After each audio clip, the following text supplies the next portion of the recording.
All right. So, how's everybody doing today? Welcome to Amongst the Giants, our Storm King's Thunder playthrough here on Forgebreaker. Tonight, Bear Team 6 faces off against a group of invading goblinoids who have managed to make their way and wander within the walls of Golden Fields. But first, our news that we usually have here. First up, just a reminder, there's no game tomorrow. That's why we're doing this tonight. Everybody is going to be out and celebrating Independence Day. A lot of us will not be around and available for the game, so we're going to do it tonight. And that's why we're here. As such, the next stream, and it's not really a stream, is just our D&D replay on Friday.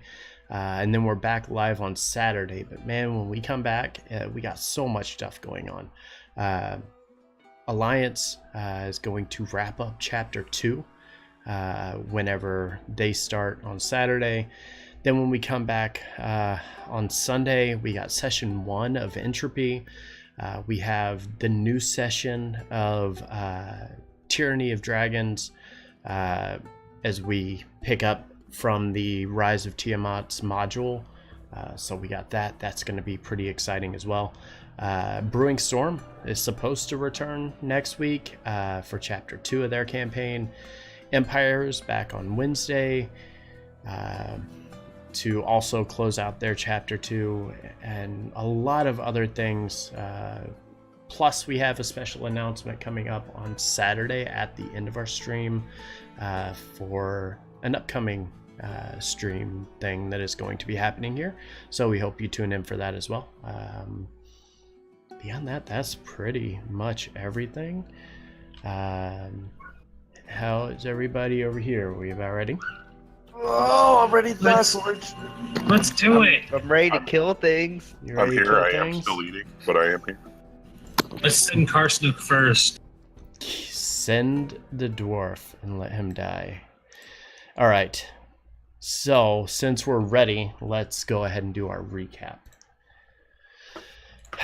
All right. Last session, after boarding the floating tower in the sky, the party spoke with the cloud giant by the name of Zephyros, whose attempt to settle the disputes of the shattering of the ordning has led to tracking down our adventurers just outside of Nightstone. Seeing the events of which took place in Nightstone, he would offer a bit of guidance to our adventurers, though it would seem he couldn't quite recall all of the events as they actually occurred, nor could he actually remember what caused the Ordning's destruction in the first place. He would take Bear Team 6 to a location just outside of the city of Golden Fields as to not draw attention to the floating cloud up in the sky, where they would go to speak with Miros Zelbrun, son of the Zelbrun elders of Nightstone, and the owners of the Tressum that they had in their possession. It was here in North Furrow's End where our adventurers would meet several individuals, including a new adventurer who had recently arrived to Golden Fields herself, one by the name of Quiline. Close? Yes? Keeline, like a key. Keeline. Okay, that's easier to remember. As Bear Team 6 and their newfound friend would settle in for the evening, things would get a little bit complicated. While out and about within the city limits, Oren Yogolvi, the halfling bard who played within North Furrow's Inn, would run into a pack of goblinoids in town square as he noticed the entire group had managed to infiltrate the city walls.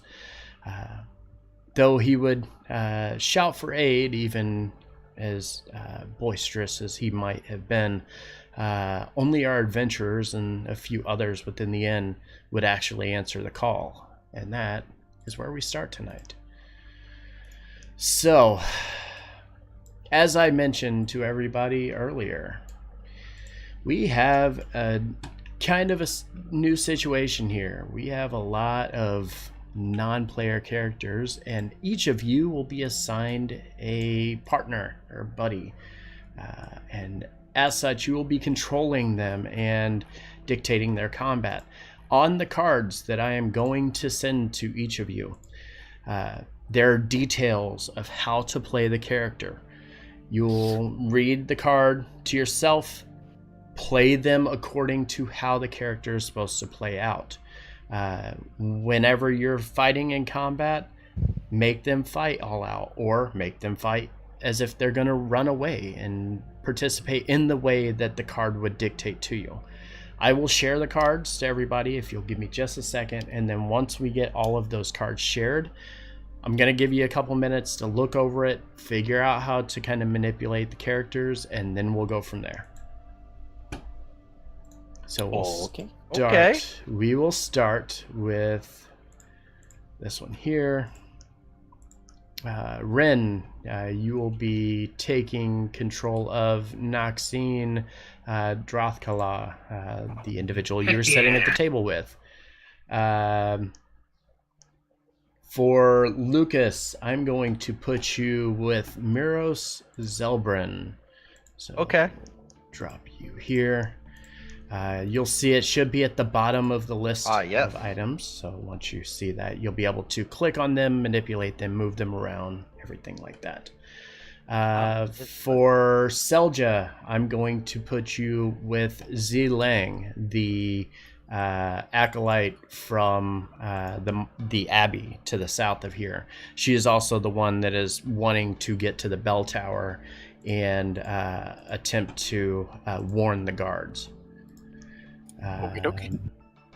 For Nav, I'm going to give you Oren Yogolvi, the halfling bard who ran into the goblinoids the first time. And last but certainly not least, we are going to give this one, if I can see the name in here. There it is. Okay. To Grant Cool. Shalvis, the individual who was setting in the farm as you guys came through, the one that Nav keeps harassing about turkey legs and turkeys. So I'll give you a couple of minutes, look over the cards, understand the character, what you're going to be playing them as. As such, they also have, for combat, there are very specific things that they can do. So if you click on the character sheet, you'll see it'll say if they have multi-attack, it'll say whatever it is, and you just click on it. For anybody who's not ran a game here in Roll20, an NPC has actions or spells or anything of that nature, you would just click on the entire thing. You'll see it highlights red when you mouse over the item that you're trying to click on. If you have to do saves, you would actually click where it says strength, dex, con, etc. Unless they have a bonus, and then it would have that option below it. Otherwise, to edit the character itself, if you click on the token, you'll see that they're directly above in the center, just like yours. You can click and modify the health of each one of the characters. You'll have to remember the characters or the NPC's armor class, however, because that's obviously going to come into play. So I'll give you guys a couple minutes here to kind of look that over before we get everybody to roll initiative.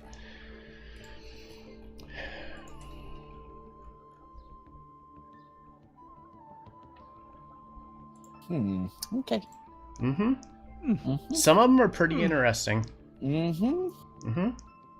Others are very straightforward. Others are very straightforward. I got a quick question for you, Okay. Forge. So Zilang wants to get to the bell tower, right? She does. Is the bell tower currently on this map? It is not on this map. If you go straight south, there is the road down here. to the far south. Oh, Those are just homes all around that. But there's a road that leads south, and if you go down that road, that's what connects you into the Abbey. Gotcha. Gentleman Joe, thank you very much for the host. Very much appreciate it.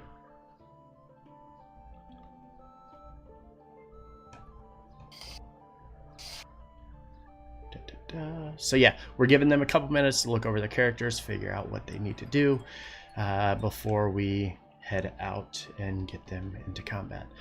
For the NPCs, for my side of things, I want to clarify how I'm going to do this, because we've done this before in the past and it's made combat a little easier and faster. As you guys know, I like to group NPCs together. So like goblins, I'll put into one group, I'll do one roll for their initiative, and then I'll just go, top to bottom, west to east, and complete all of their actions, and then do the same for every other NPC. I'm going to do the same on this, except for the one-offs, like the ogres, because there's only 2 of them. They'll roll separate initiatives, where the others are 5, 6 of everything else. I'll go ahead and roll them into a group. Okay. All right, so this is what we got for their map here. Pretty crazy. As a reminder of everything that had transpired at the end of our last session, as you guys were coming this direction, you noticed that the goblinoids were turning in the direction of Lephrolus, the awakened tree, and he is protecting the children who have been hanging out there during the overnight. The goblins all kind of gathered around Town Square, were given the order, 2 of them, to rush to the west and go and get, I believe, give me a second, I can't remember the name of the group, the Moonbiters. They're going to go and warn the Moonbiters of potential interference here, and the others were given directive to take everything and to attack and steal away the kids to take back for their masters. So it's kind of where we're starting combat here. So if everybody is ready, we will go ahead and have everybody roll initiative here. Okay.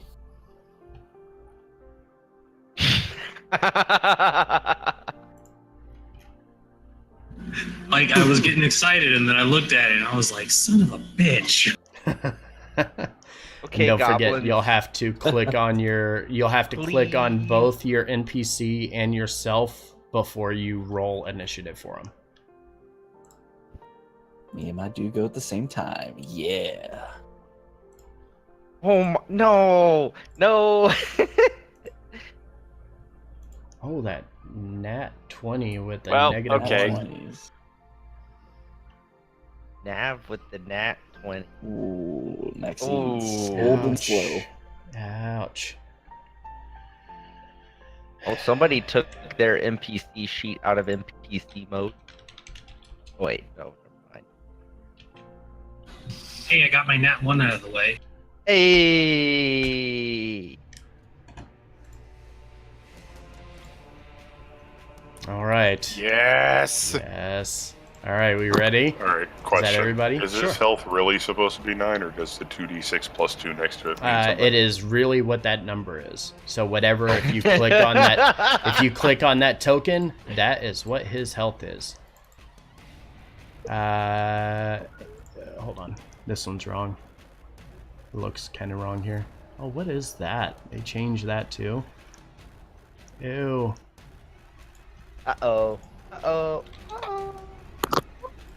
I gotta get my list of Yep, quotes. it's from, really 9. I gotta get my quotes from. All right, I just Darkest wanted to Dungeon. make sure. That just seemed awfully low to me. Yeah, it is awfully low. Because they're regular NPCs. I mean, I don't know what Some y'all are of them- talking about. Some of them are 20, some of them are teens, but yes, Some are more than 20. some are more than 20. Some are more than 20, yes. So, With that, Nav, you are the first to react to everything going on here. Awesome. I've been so busy thinking about what this guy's going to do. I haven't thought about what I'm going to do. What did I roll? 22 for your initiative. Oh, that is a long way. Yeah. I'm just going to move forward 30 feet. Okay. And I'm going to brace for any attack. And I will let out a bugbear roar towards those bears. Bugbear to the other bugbear. That was an intimidating roar, by the way. It was. Sandbox Gang, thank you very much for the host. We very much appreciate it. All right, anything else? No, I will, if anyone comes near me in my range, I'll attack them. All right. So, with that, the first ogre to the southeast is going to slowly start making his way up towards the party. Miros is up, however. Ah, yes. Okay. He.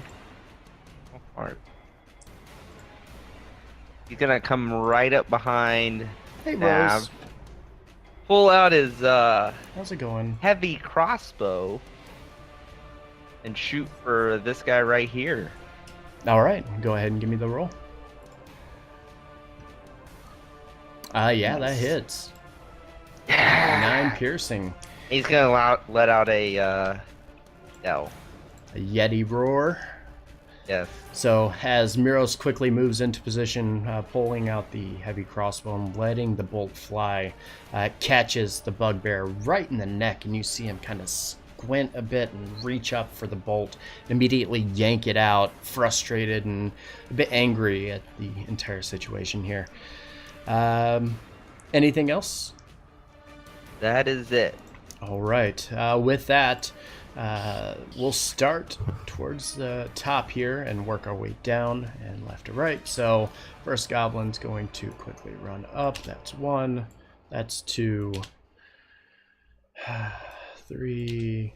That one's not a goblin. Okay. The 2 to the far west, who were given very specific instructions, are going to quickly start to dash and make their way out of here, given very specific instructions, trying to get the hell out of here and go and get the Moonbiters.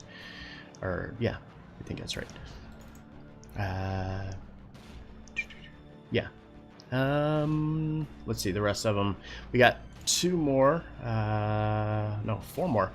They are going to start making their way over here towards all of the children that are hiding behind Leferless here.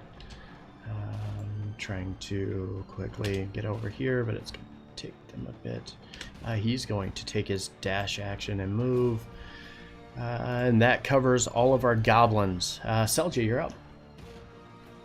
It covers all the goblins. All right, Goblin, your turn. Goblin, you're up. That goblin right in the dead middle. Forge. Yep. He moved. Did he? I think he did. He was down over here, I thought, but maybe not. I can move him. Okay. Bring him in range. Sure. Sounds good to me. So yeah, Selja, you're up.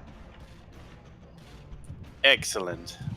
Selja's going to run up, and she's going to cast Entangle on this square. Hold on. This one. Between these 2 down here.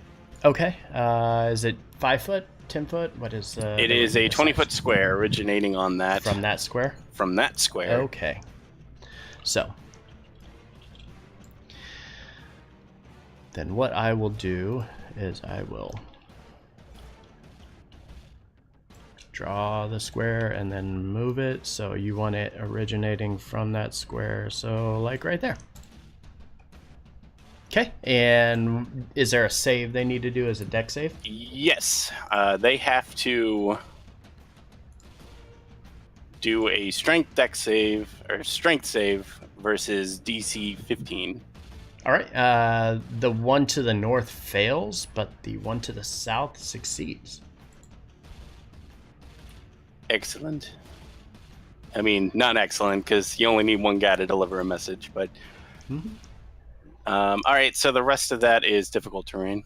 Okay. Is there any damage to that? Nope. They're just the one's just entangled and can't move. It is. Yep, it's pure restraint. Okay. And when his turn starts and he starts moving, he's going to have to roll again to make sure that he doesn't get stuck. Is that the case here, or is he completely free of it? I believe he is completely free of it. All right. It is just difficult terrain for him. It is. It's not like warlock tendrils that constantly grab at you. Right. It's just there now. Once or not. Yep. Gotcha. All right. With that, Shalvis is up. All right, so Shalvis, seeing everybody in front of him, is going to start moving that way. Moving 30 feet. Jeez, not very There's far so at all. much on the screen. I can't show all of it in the right size square that I want. Once they start moving in closer, this will be a much different story. He's going to go ahead and dash and go all the way up to this goblin, Okay. using his action to do so. That's his turn. All right. I also forgot to roll for Carsnook. Of course, you rolled that 20. Yeah, and I'm just going to have him go ahead and move up, and he's going to make an attack since he's just right here with his whip at the goblin. That does not hit, unfortunately, so that will be his turn. Sounds about right. Yeah, that's about right. Grankle, you're up. Okay. I need to zoom out because 150 feet is super far. How many is that? I can't even read it because I'm so zoomed out. I That's can a read lot. it for you if you zoom it.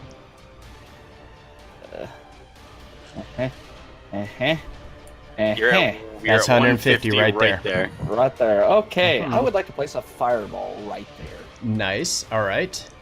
Solid.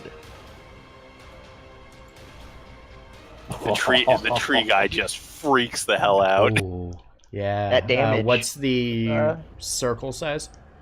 20. 20-foot radius? Yeah, 20-foot radius from the center point. So all these dudes. Completely balanced spell. Mm-hmm. Hey, Completely balanced. it is a staple of Dungeons and Dragons. Let me do this just to see. God, pray for me. That's a 1. Yeah, that's a 1. That's I hate definitely you. Oh. Come Oh, on, God. talking Oh, plants. God. high do you have numbers that are list? always good. Do you have that list? Because I don't have it. Oh, wait. Maybe I do. Hold on. Let me check. No, I Come do on, not. talking plants. I did not save it. Oh, wait. Yes, I do. I do have it. No, When but has a it's high opening roll in the ever wrong been thing. bad on wild magic? And you now have an airship from Final Fantasy VII. Thank you, Havoc. Thank you. Thanks, Havoc. Oh, I just blew it. Havoc is now a potted plant. What was that number? That was a 95. For the next day, anytime you make an ability check, roll a 1d6 and add the result. That's a good thing. Yeah, What? that's a really good thing. So yes, the power of your magic is strong. So for the next hour, wait, which one is it? Is it hour? Is it day? Which one's the right column? We'll just roll a d20.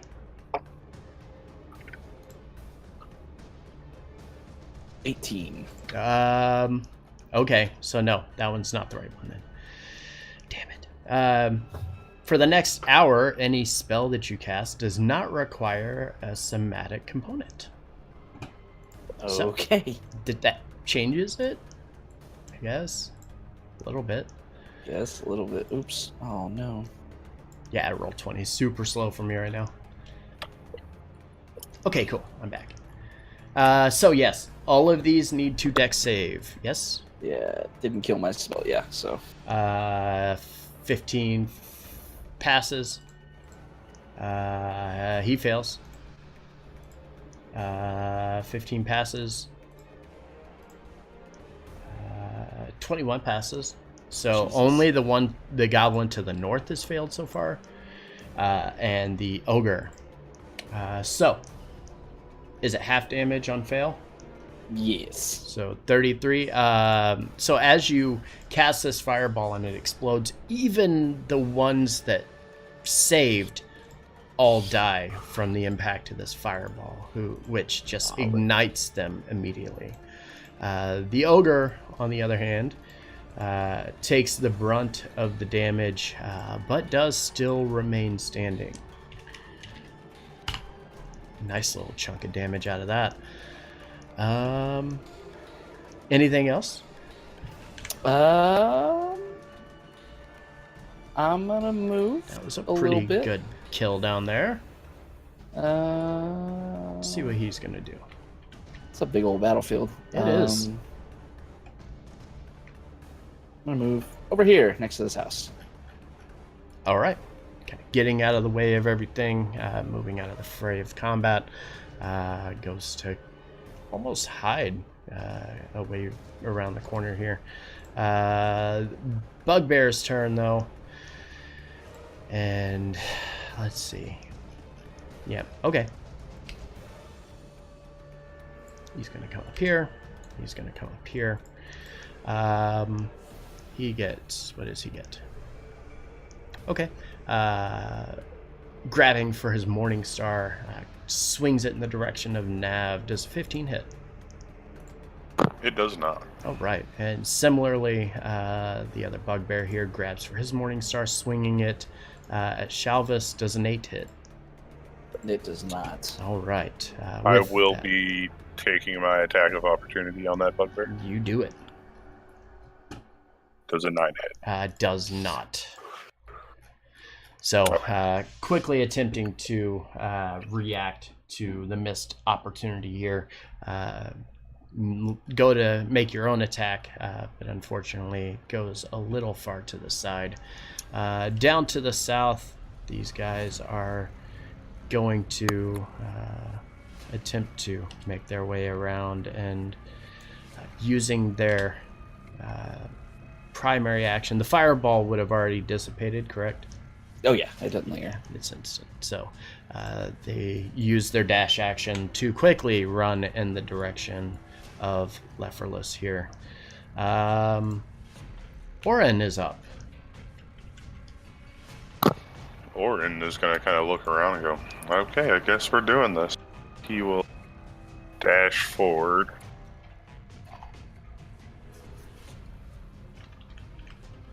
To about right there behind the wagon.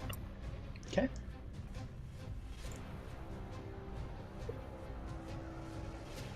And that will end his turn. All right. And with that, the second ogre is going to move, but not get too far with his slow movement speed here. Lucas, you're up. Oh boy. Oh boy. Seeing Selja go after those guys down there. Mm-hmm. Gonna chase after. Where is that guy? 90 feet. Okay. I'm gonna try and shoot him with my short bow. Alrighty. Try for it. 25 Yeah, hit. that hits.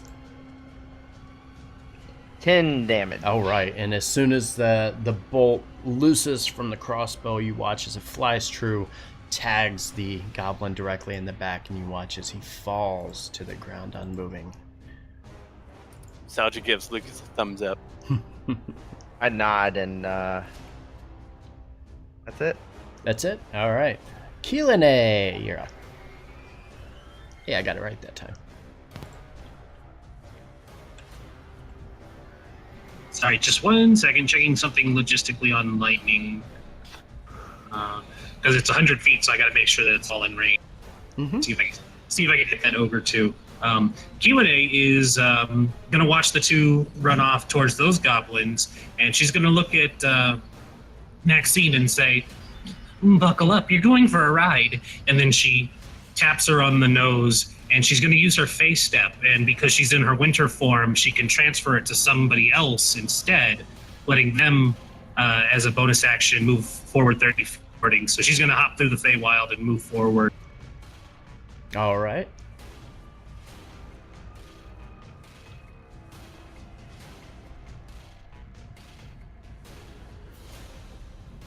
Put her right there. And then she's going to use her own movement to kind of head off in the direction of Selja. Alrighty. Anything else? Let me check and see if I have enough range to hit something with my bow. Okay. Zoomed out as it is, it's very hard to see. Yeah. Yeah, it's a really big map. So none of those guys in the back, but I'm going to take a shot at this guy here.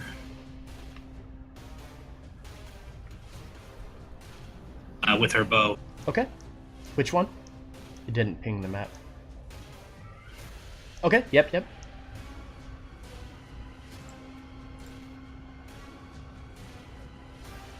15 hits.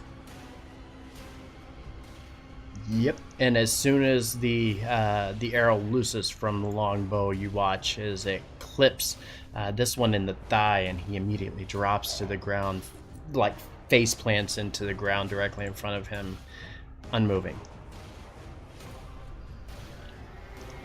You're all set up, Maxine. You should be able to handle the others. And I'm done. Okay. Z-Ling.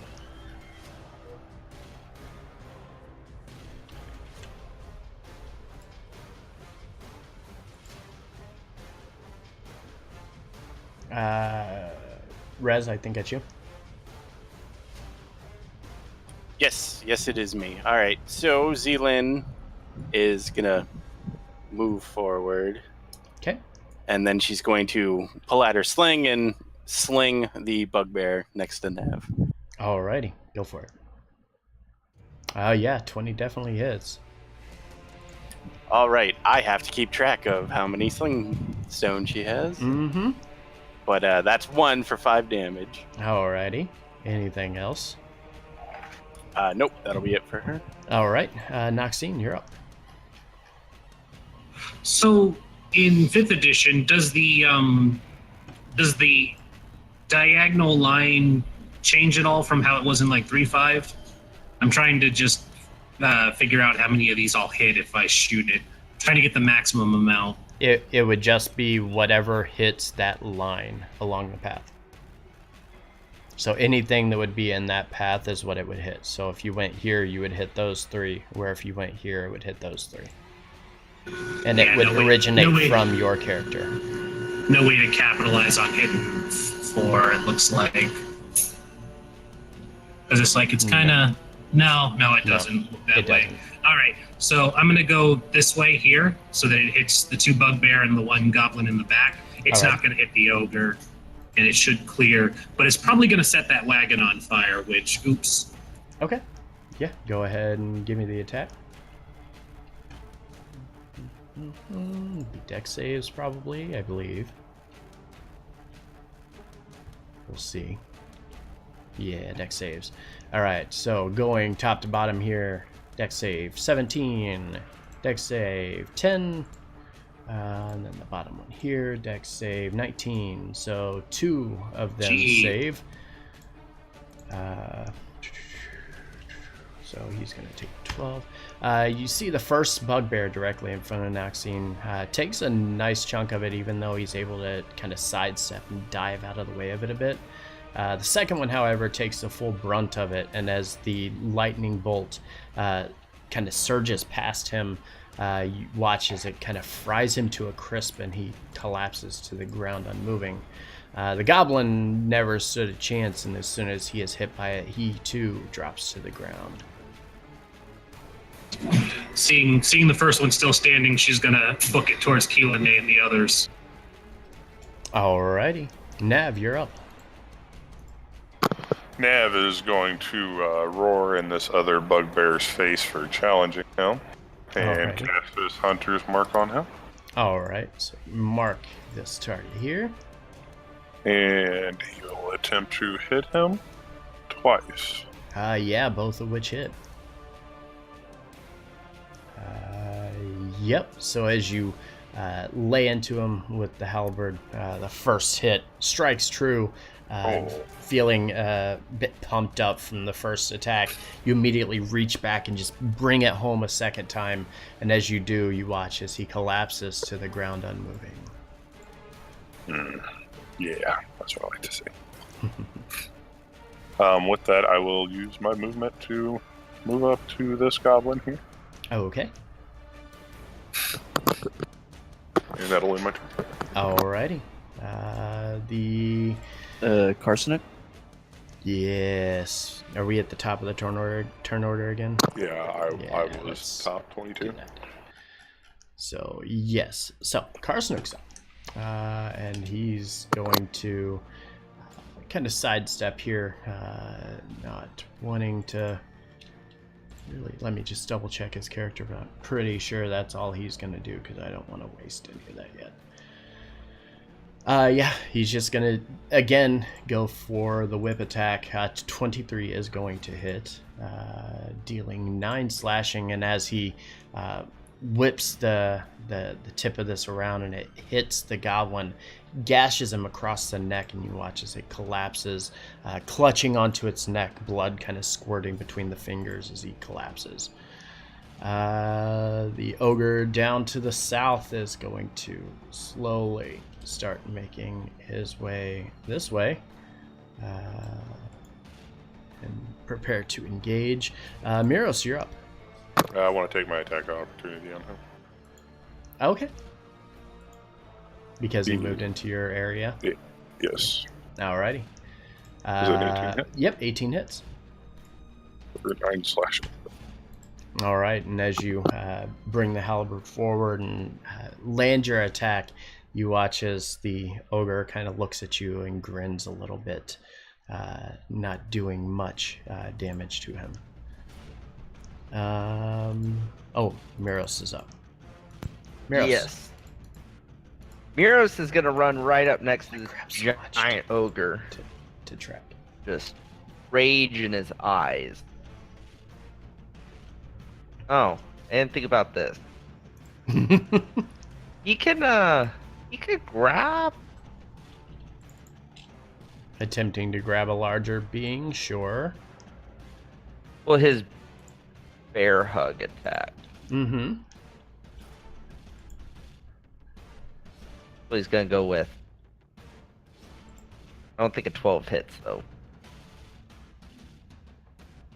12 does hit. But he 7 has damage.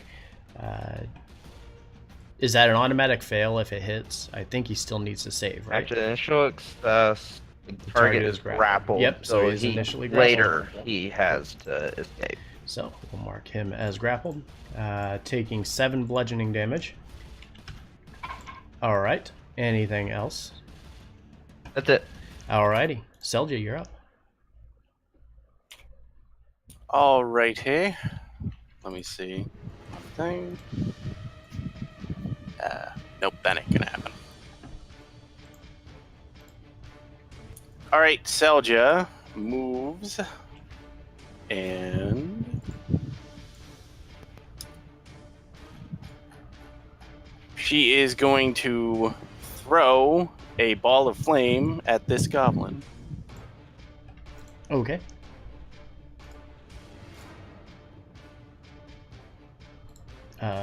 Nope. Unfortunately, you throw it in the direction of him, but he's able to kind of dodge his shoulder a little bit, and it flies over top of him, completely avoiding the attack. Ah, how does he make it look so easy?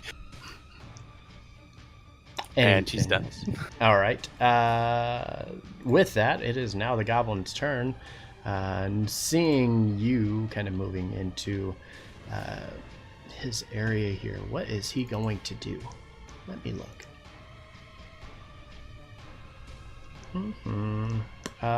He's going to reach for a short bow and is going to lob an arrow in your direction. Does a 22 hit? Yep. All right, and as it does, flying in your direction, you're unable to actually dodge out of it like he was, and you take the 7 points of piercing damage as the arrow lodges itself into your arm. To the south down here, the one is still locked away. What is the strength save on this grapple down here? Seldir?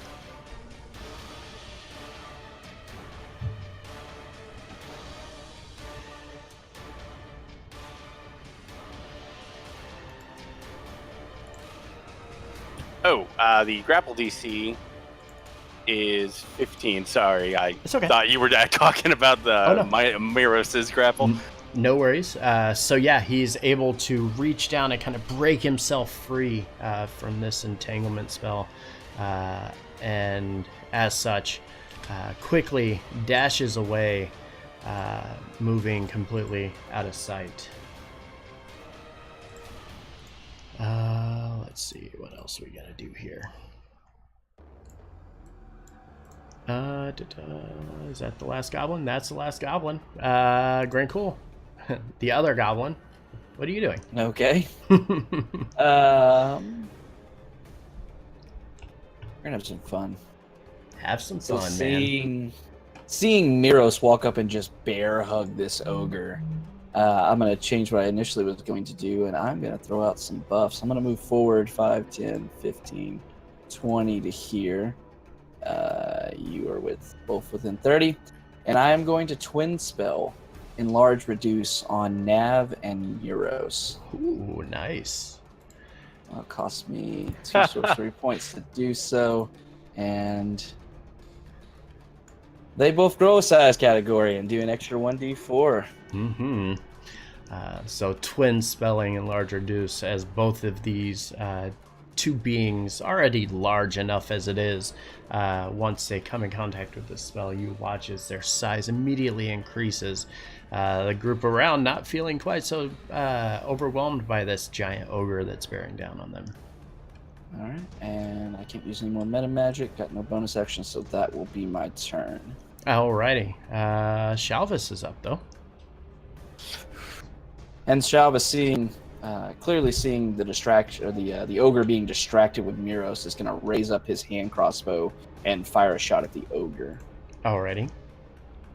That's going to miss pretty badly. Yeah, unfortunately, a 7's not enough, and as the bolt flies forward, the ogre almost seemingly kind of bats it away, trying to kind of step out of the way of it, seeing the crossbow lift up, and is able to avoid the attack. Oh, let's see. Which bugbears are left? Oh, these down here. So they're going to quickly rush into position. As they do, the first one especially, as he comes in to engage, trying to quickly run up. As he runs in and goes to grab onto one of the children that's kind of hiding behind Leftforless here. You watch as the kid's kicking and screaming. One actually kicks this guy in the shin, and the other one, as the bugbear reaches down to grab onto it, kind of gives him an elbow to the face. But it's obviously not enough, and the bugbear is quickly able to overwhelm him. However, as he gets into position here, Leftforless quickly attacks him, taking a couple of swings at the bugbear, both of which are going to hit. And as he does, you watch as the child that he just grabbed onto is immediately dropped, as this awakened tree just lands into him one after another and just drops the bugbear immediately. The one to the south, however, is able to kind of wait for the attention of the first bugbear to get in there. And as he comes into position, he is able to grab onto one of the children, and then quickly reaches and tries to grab for a second one, but he is going to end his turn reaching for that second. With that, the ogre that is in their little group here is going to move into position and going to take a swipe at Leftforless here. And a 24 is definitely going to do it, dealing a nice little blow from the great club as it swings down, breaking off several branches as it comes in contact with this awakened tree. But the tree is still standing and looks pretty healthy. Orin, you're up. Orin is going to rush out from behind his cart and scream at the ogre, "I will raise something!" And he is going to throw a dagger at it. Alrighty. Ooh, that's unfortunate. We're not even going to roll for that. Okay. We're just going to assume that when he throws it, based on his strength score, as soon as he releases it, it just like drops to the ground directly in front of him, and he's just like, oh, never mind, that didn't happen. But yeah, as he releases a dagger, it goes nowhere close, landing just a few feet in front of him, obviously doing no harm to the ogre. Anything else? That will end his turn. All right. Lucas, you're up. Lucas is gonna run up, continuing after Selja. Okay. Short bow. Gonna shoot this little goblin here. Alrighty. 22 hit. Yeah, that hits. 10 damage. And as soon as the arrow impacts, you watch as it pierces through the neck, almost right through the windpipe, and he immediately clutches to his neck. His fingers kind of like gripping around the arrow as he collapses to his knees and falls to the ground. And then surging with recently discovered power. Recently discovered power. Gonna launch another arrow at this ogre here. Okay. The 21 hit. Yeah, the Nice. 21 definitely hits. 8 damage. All right, and with the ogre having his back to you, focus more on the two larger beings directly in front of him. You're able to loose the arrow in the direction of the ogre and pierce into his back. At first, he doesn't pay much mind to it until he starts to move, and once his arm lifts, he can feel it piercing through the muscle in his back, which kind of sends a tinge through his body, and he kind of turns and looks in your direction, obviously a little troubled by the attack. Hey, what's going on, buddy? Come on. You know you want some. I'm a much easier target.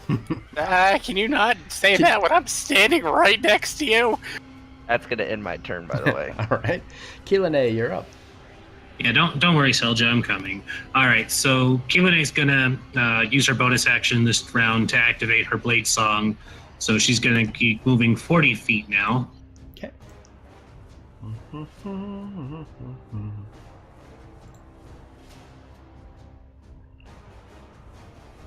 When she stops there, she's gonna fire at the ogre as well. The one down here that they shot at. Oh yeah, the one over here. The one by the tree man. That's not the one they were shooting at. Lucas was shooting at the one over by the group. They were No, they were shooting the one by the that's group. the one I was shooting at. Sorry if I didn't specify. That's Oh, my bad. Okay, then That's why I rolled with disadvantage. gotcha. Okay, then I'll take some off him then. Yeah. I want to get his attention away from the tree. All right. Yeah. Yeah. Go ahead. I just moved the hit points to that one, so that's not a big deal. Yeah. Oh, 25 definitely. Ignore the Naxine though. That's not her. Oh. It's Kilane.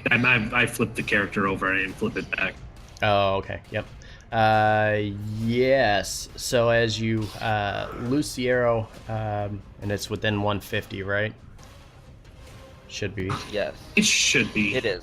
It is. It's like Okay. 120 to me, I think. Yeah, so loosing the arrow, kind of on the verge of that range as you let the arrow loose. Similarly, hitting this guy in the back as he's facing towards Leverless here. Doing a nice little chunk of damage. He's looking pretty beat up, but is still standing. Don't pay attention to him, you big dum-dum. We're over here. I really don't like that you guys are taunting him when I'm right here. I mean, I've seen you change into a wolf. I think you're fine. Z-Lang? All right, I can do that.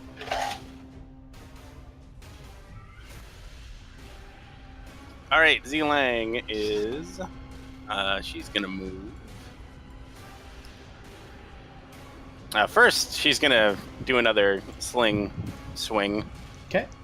At the ogre right there. Alrighty. For another 5. And then she's going to keep on trucking. Alrighty. And that is it for her. All right. So go ahead and give me the sling attack. 17 on the ogre here.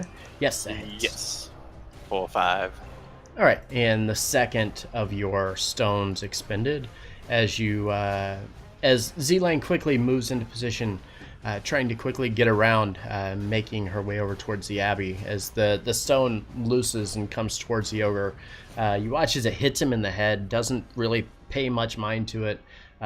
Quickly, as it bounces off, you watch as he kind of reaches his hand up, like, "What was that? Was that rain? I don't know what that is." And then pays no more mind to it and focuses back on the targets in front of him. Admittedly, I was going to laugh if the end of that story was, and then dies. And then dies. From unforced trauma that he didn't realize happened. Maxine's up. She's going to cast Suggestion on the ogre that they're fighting near the wagon. Alrighty. Okay. What is this? Wisdom save. Yeah, he didn't save. So what are you suggesting?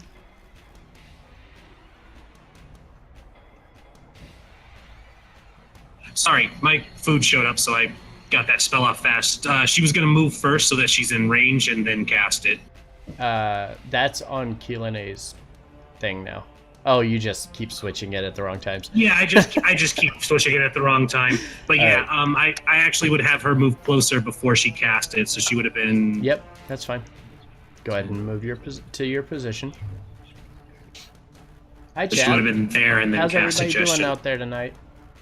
And the suggestion would be to. Is he wielding anything right now?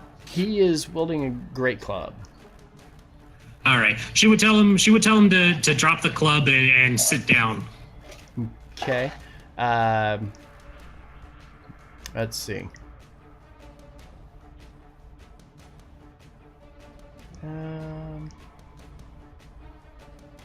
Okay, sitting down might not be very reasonable. Not in combat. Well, then. It has to be a reasonable request. You can ask him to move, but asking him to sit down in front of 3 targets might not be very reasonable. That's fair. She's gonna. Would telling him to move work either? Because that's just gonna make him provoke. I mean, he would be able to move out of the way, but he would have. I believe he would still have to use his action to disengage. All right, she's gonna be like, "Hey, there's some tasty food over in this wagon. You should go check it instead of fighting them." Okay. Because yes, this happens on his turn. So whenever it comes to him, he would perform this action. So yes, if that's the case, he would disengage and make his way over here towards that cart. All right, that works for me then. All right. Anything else? Nope, that's all of her actions. Alrighty, Nav, you're up. Nav will use his bonus action to move the mark to the ogre. Okay. And is going to take a swipe kind of diagonally across its body. Okay. 11 hit. Yep, it does. It'd be a 24. And then the next swipe, he's going to try and just kind of bring it down over his head. So as soon as you make combat or make an attack on this beast, immediately the suggestion spell from Noxine drops, and the ogre no longer feels that he should run away or make his way over here. Both attacks, however, are going to land. Alright, so there's that. Where's that? There's that. There's that. 20. Okay. And there's that. And there's that. What were the last two for? Enlarged. Oh, 1d4 right. on each attack. Okay. Anything else? That will, I'll take one more 5-foot step and that'll end my turn. Okay. So quickly coming in, making your two quick strikes with the halberd. Both of them landing. He's a bit overwhelmed with, being told to go somewhere, and then now everybody's surrounding him. He's not having a good day. But you're able to land the strikes, dealing a significant amount of damage to him.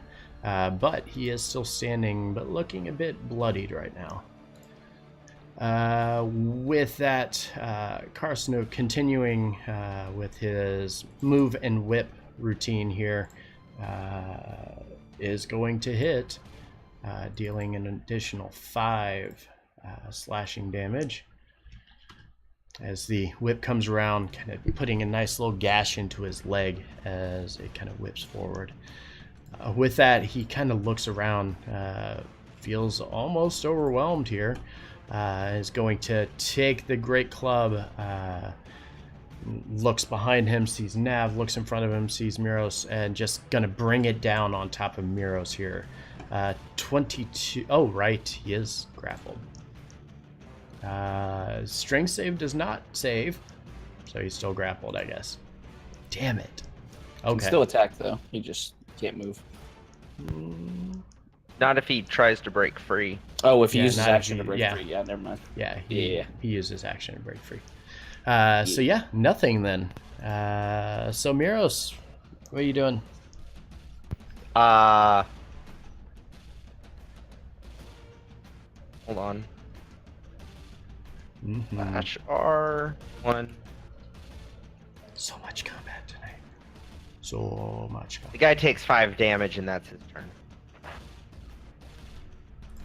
Because it says after the initial success, the target is grappled and takes 1d4 plus 3 bludgeoning damage at the start of each of Miros' turn until the grapple ends. Okay. And he can't make attacks while he's grappling somebody. So Okay.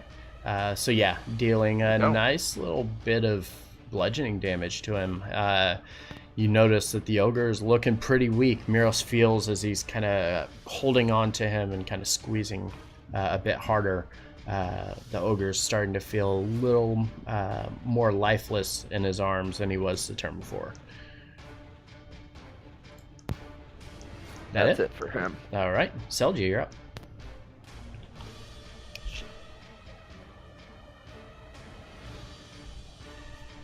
All right.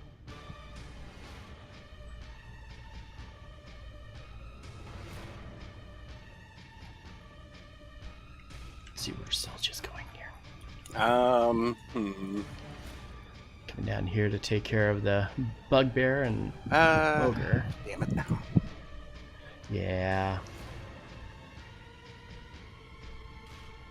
Well, I have a good spell, but if I use it, I'm gonna end up killing kids, and I don't want to kill kids. So Lots of This kids from there. a goblin.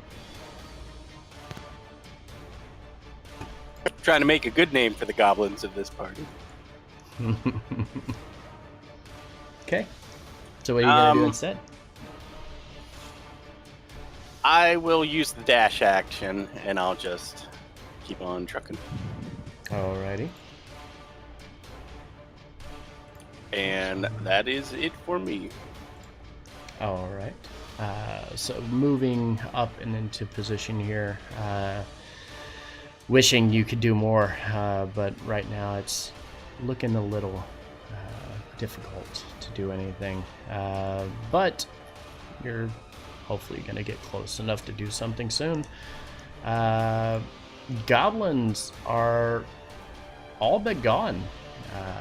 The one running off into the west here seemingly disappeared, leaving us with Grand Cool to do his thing. All right. Well, Granko is in fact going to do his thing. Mm-hmm.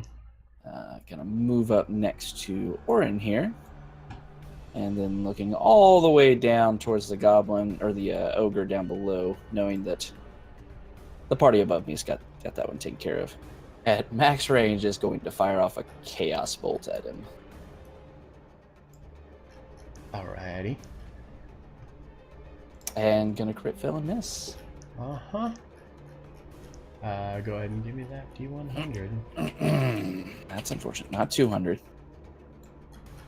And you could give me a 200, but need to fix something. What's up?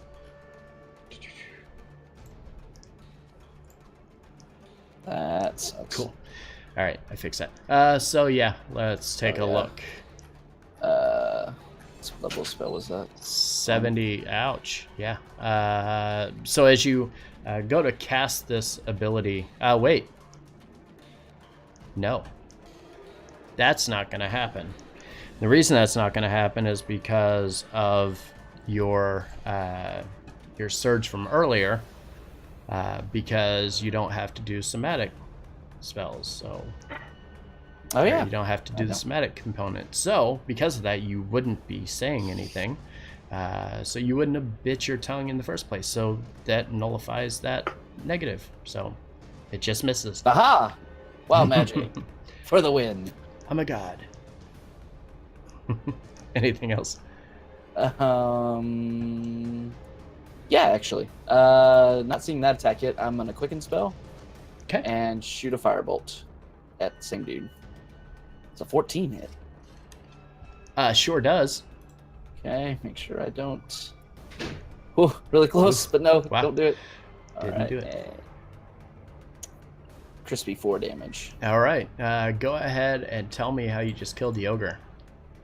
All right. So yeah, Grankle runs up forward, up next to Orin, looks over and says, "Hey, hi, how are you?" And then immediately throws his hand out, not even bothering to do any of the components he doesn't have to do because of his wild magic, and throws out this chaos bolt. And unfortunately, it just simmers out before it even gets to it. But immediately following it with the other flourish of his other hand, Grankle shoots out this bolt of fire that pierces right into the lower jaw of this ogre, ripping the bottom of his jaw off. All right, and as this happens, you watch as the ogre, clutching on to the fallen pieces of his jaw, falls over, collapsing onto the ground, lifeless, falling out of the hands of Miros here, who had him kind of entangled and preventing his movement. With that, though, it is now Shalvis's turn. Okay, well, that guy's dead, so Shalva's just going to continue on to the next threat, down to the south. He's just going to dash. Okay. With that, let's see, what is his range? Don't think. Oh, he can. Seeing the two threats around him, one the bugbear and then the ogre that was attempting to attack him earlier, seeing that the bugbear is immediately reaching for one of the children here, he's going to turn around and lay into him with the slam attack.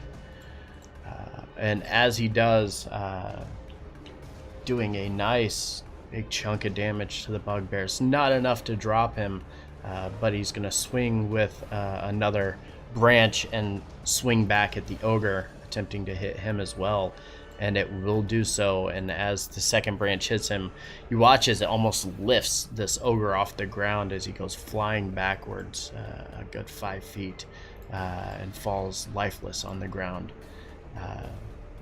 However, the bugbear is still in reach here, having hold of one of the children already, grabs onto the second one, is going to attempt to quickly run away. As he moves away from here, Liferless is going to get an attack of opportunity, and as soon as he does, it smacks him in the back of the head, and the bugbear just falls flat, both children able to escape from his arms as the bugbear collapses to the ground as well. Okay. So with that, the immediate threat around the town square has been evaded. the pack of goblins who immediately you thought were going to try to get a nice little run here and steal some of the kids, got nothing out of this. This initial attack served them no purpose. However, the guards have yet to take notice of anything that's going on. You look around, notice there are a bunch of torches hanging outside of each one of the guardhouses that they would use to quickly send a signal around the city to indicate trouble, and none of them are lit. As such, the Abbey's bell still has not been rang. No one has been warned. You see no guards in passing throughout town square. As you kind of watch to the south, peering off in between the buildings, you do notice another pack of goblinoids, and I'm going to actually move you guys back to the other map and show you what's going on here.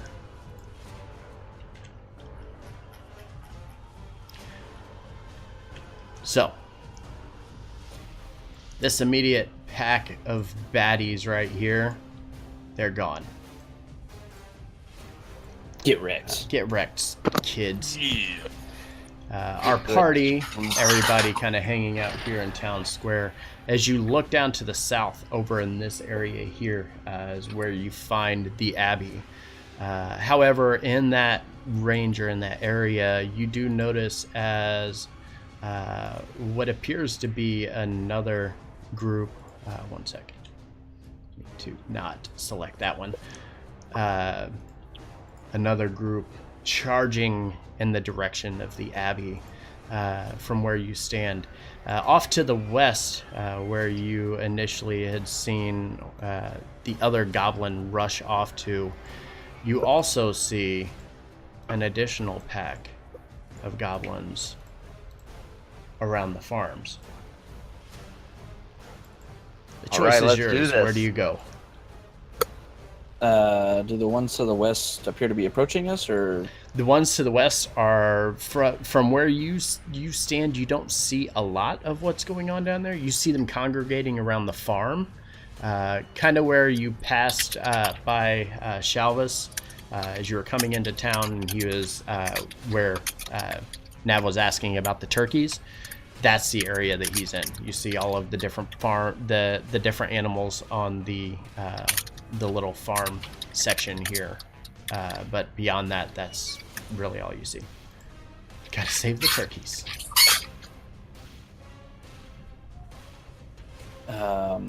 With that, seeing this happen, I'll turn around and look at the group that came with us from the tavern, namely Z. Say, do we still need to go to the tavern or to the Abbey?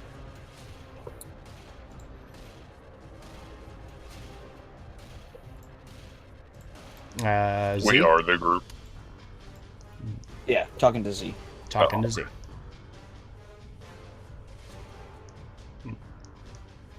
Rez. I have to? I didn't know I was answering. You are playing that character.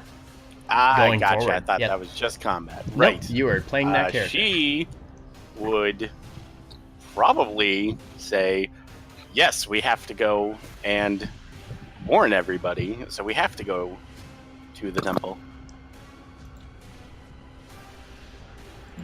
Maxine will chime in. She's absolutely right. Letting the town know that we're under attack means the farms will be better defended later on. If we just go to the farms, and other places will be attacked and hurt as well. Oren's going to kind of speak up. Yeah, I agree.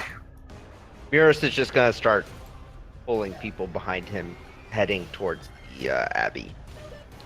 Shalvis is going to pipe up and say, we have to save the town. Let's go. Okay. So you guys head south towards the Abbey. Right, to the Abbey. To the Abbey, and as you do,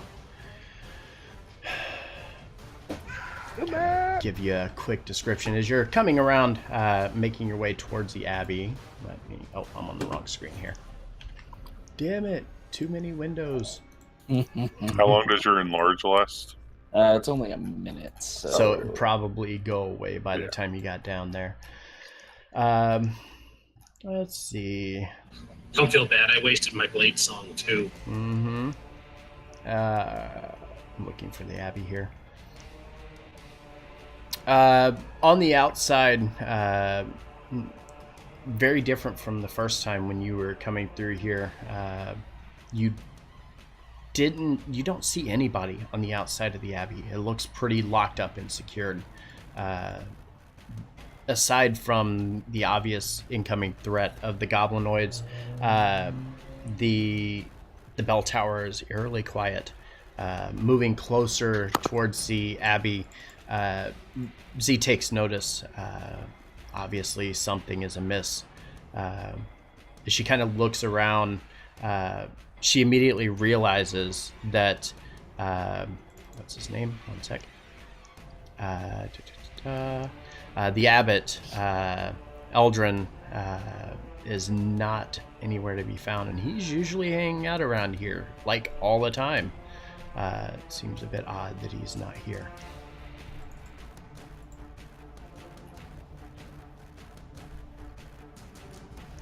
The immediate approach, as you guys get closer and closer, the sound of screams coming from the southwest as you also watch another group of goblinoids quickly start to approach, coming through the cornfields and making their way directly towards you. Have they seen us? They have not seen you yet. I would like to fireball them. All right. Goblins and popcorn. Goblins and popcorn. Oh yeah, I could reach him with an arrow too. Throw in that fireball. Right there, and that's going to be a lot of saves that you're about to have to click. 20 foot. Yeah, 20 foot. I think it hits everybody, but no, it hits that guy too. I think he's probably supposed to be in that square, so you won't hit that one. So everybody but those two Well, goblins. You've got a couple of them not in a square. They're in like 4. Yeah, there's complications of it, but I would say, it's snapping over the squares right next to him, so everyone except that goblin and that goblin. And then the one way So, south. like here. Oh yeah, and this one down here, I did scroll down and see him. Yeah. So you Yeah. could get all of those. That'll work. I'm happy Okay. with that result. All right. That's a lot of saves. That is a That lot of is. saves. So we're gonna go ahead and give me the roll here. Oh, 31 damage. Okay. All the goblins die immediately. I'm not even gonna roll for them. Not to Let me- say. Let me, okay. That's so low. It's so scary. Okay. -6. Minus 6. Can we so just- yeah. No, you're not allowed to level up and get higher spell slots Right? anymore.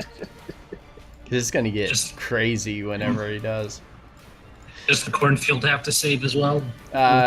No, so as the fireball goes off, you watch as that section of the cornfield, all of the kernels from the corn just begin to pop immediately, turning into like fluff, like it's like snowing popcorn here in that area. That looks tasty, guys. It does look Sweet. pretty tasty, We're onto except there is no butter there. We So will. Greco's gonna immediately turn around and be like, "Hey, does anybody have any butter?" Plenty of think salt we're from onto those something. goblins. Go ahead and work on our bugbears here. 1, what is it? Dex save? Fails. 14. Fails. Fails. Fails. Okay. Yeah. 2 ogres. Oh, he saves. No. No, he fails. Yeah. Okay. That's a fail. All right. So what is it? 31. 31. Yeah. Okay. All of the bugbears die in place. Like, without a challenge, this is going on. All of them just, as soon as they came into frame, they're like, oh, this is a thing now. And they're dead. Mm-hmm. That one taking half damage. This one taking full damage from it. That's within range. The 2 ogres look pretty healthy and look ready to go. As this is going on, however, you start to feel loud or heavy stomping coming in your direction. It's taking it a while. Like very slow, just boom, boom, over and over and over, slowly marching in your direction. Shoot with your mouth closed. As the fireball goes, can I take a shot at this goblin way back here? No, because I want to be able to have them in combat. So go ahead and roll initiative, please. You want them to at least I want them to I actually wanna do do something here. Let But- them booming. Before I drop this into hard mode, I want to actually have them do something. Okay, let's do we that. have another horde. Oh no! You have far more than Crinkle. another horde. Crinkle is just cackling, just madly as he sees this explosion go on. Nab's pretty upset with Gronkle, not gonna lie. Taking away all the fun. Sensing the displeasure, turns around and says, "What? I cooked them for you." You're Your supposed God to gave you let us popcorn. protect you. Your god gave you popcorn. Be grateful. I'm just gonna stand there nodding. Not bad. A second at all. nat 20 on initiative for Carsnook. Stop. Holy hell. You're taking all his good rolls. I know, right? He's not going to have hilarious. anything when he comes back in 2 weeks. Just tell him he nat 20'd all night. All and the things. He'll get a nat 1 and knock himself out again. Mm-hmm. Is that everybody? I think that's everybody here. I don't know if I Wow. won that. Popcorn Yeah, party, looks like I got man. it. Yeah, you're Holy right. shit. Jeez, that's All a right. lot of high rolls. That is a lot of high It is. rolls. With that, Carsnook, not typically the kind to charge forward. He's just going to charge forward anyway, but not actually take his charge movement. So that's it for him. Selja, you're up. I also cast fire. No, I know that. And everything dies. From which direction is the boom booming coming, or is it so boom booming that it is impossible to detect? It is shaking the ground. Oh, Yeah. So it's not so much we hear it, we feel it. yeah. Oh yeah, you feel it, and it feels like it was originally pretty far away, but it's moving at a steady pace. Is going to be there pretty quick. Can I do some druidic nonsense and put my ear to the ground and roll a nature check to see if I can tell where it's coming from? Sure. Yeah. Give me a nature check. Warren. Because I'm a druid. This is You're stuff a I do druid. for This- fun. Just druid things. 13. It is coming from the southwest, and it's not just one. It's Oh. several. Good. Selja immediately points. A lot of big things. Lot of big things. And that'll be my. Nope. I'm going to use. I'm going to use nimble escape as a being a goblin, and I'm going to take a hide action. Okay. So taking nimble escape and disappearing quickly. Feeling this is kind of terrifying. Yep, on the ground, just piling dirt over myself. I'm a lump in the road. No, you should not be a lump in the road when there's giants stepping around. Yeah. Well, I'm gonna pop out at that point and be like, "Ha!" Yeah, Oh, I got you. Thumbtack in your foot. that could be pretty bad. Yeah. So you try to quickly hide and get out of the way because you're terrified of whatever it is coming. Anything else? Nope. I will take Alright. this horrible thing when it happens. All right. Which goblin is this? Is this one? Yes, it is. He is going to quickly run and try to head off the group as he goes that way. Chavez is up.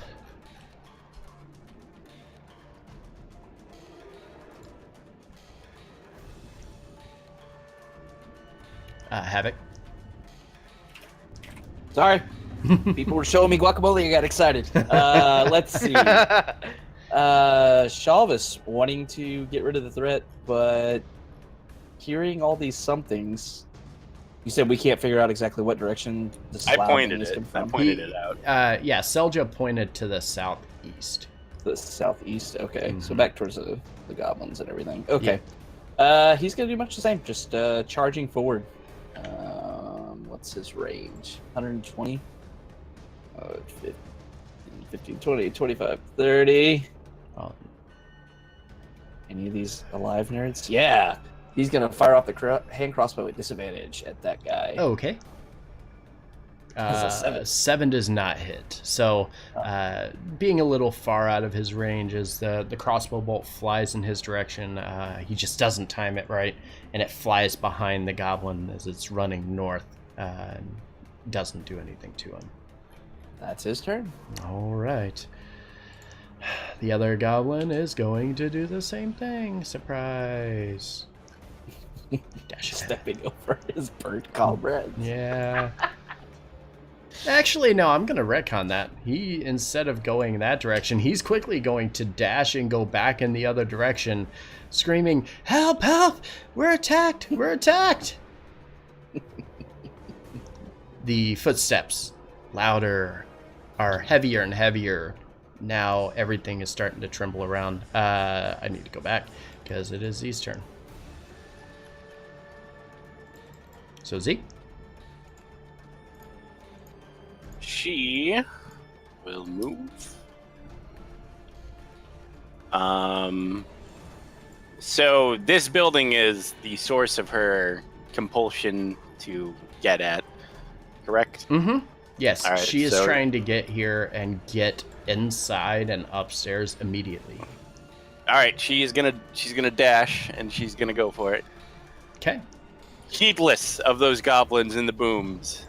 Heedless. Heedless, I say. All right.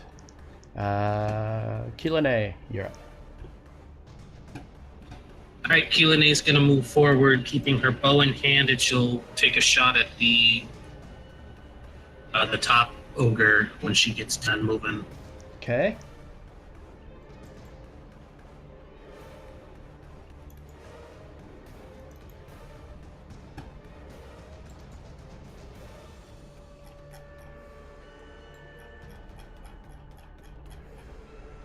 '21. Yeah, 21 hits. For 10 piercing. Anything else? Nope. Okay. So yeah, quickly, kind of rushing ahead, trying to do all that she can. Quickly fires off the longbow as the arrow looses from the bow, landing perfect, kind of catching him in his left arm as he kind of stumbles a little bit with it and then continues walking forward. Lucas, you're up.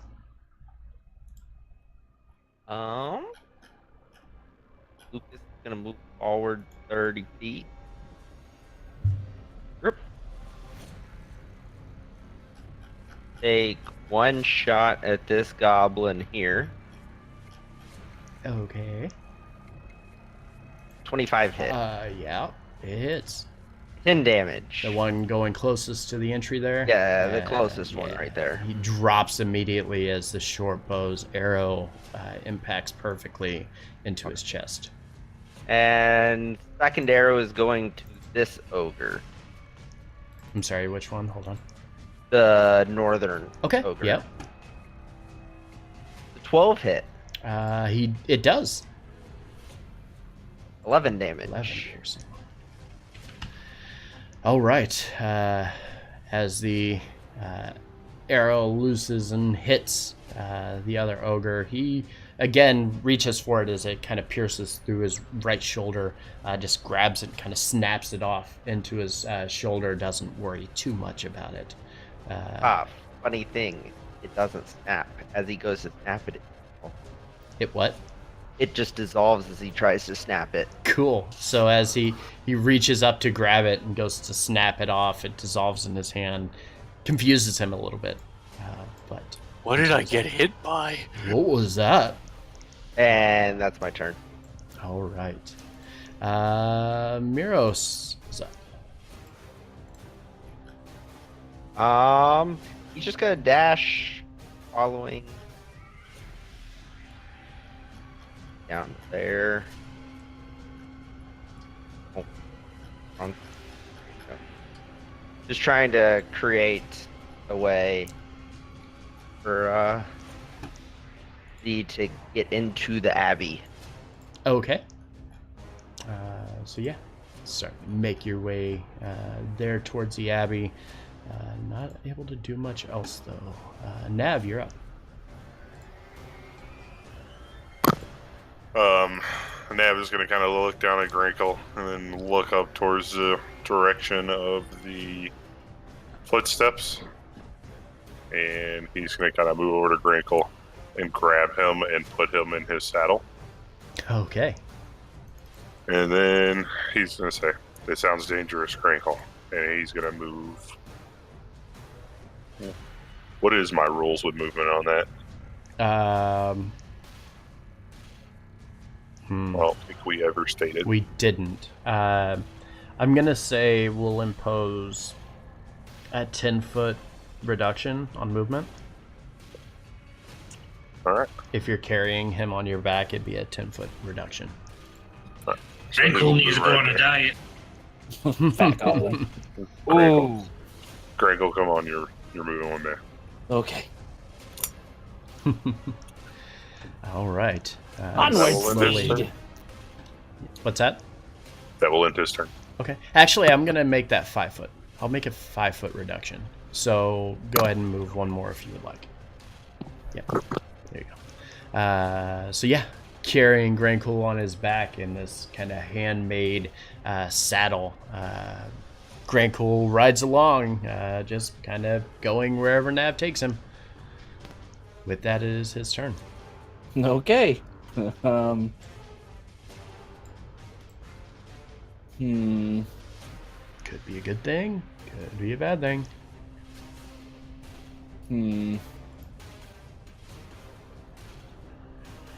Hey,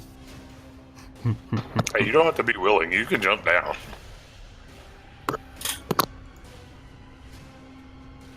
I think I'm going to take this time to prepare because that seems like a good idea right now. So, what is it that I can do here? Mobile artillery. Mm-hmm. Hi, Chad. How's everybody tonight? Hope you're having a good time watching So the I am going to session here. Feel free to say something. I'd be happy to hear from you if you're hanging out. Doesn't say if I have to use an action for this though. Oh, it's a bonus action. Okay. What happens if you cast a spell out of range? Is it just at disadvantage? Out of range, and it doesn't hit. That On a was spell, it just doesn't hit, yeah. It dissolves before it gets there. I got you. Alrighty. In that case,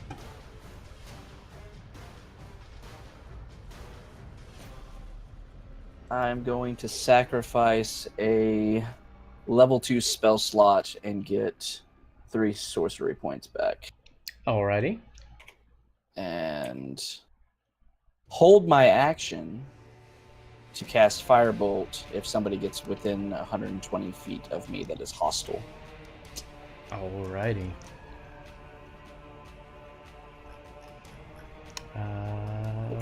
Orin, you're up. Like that.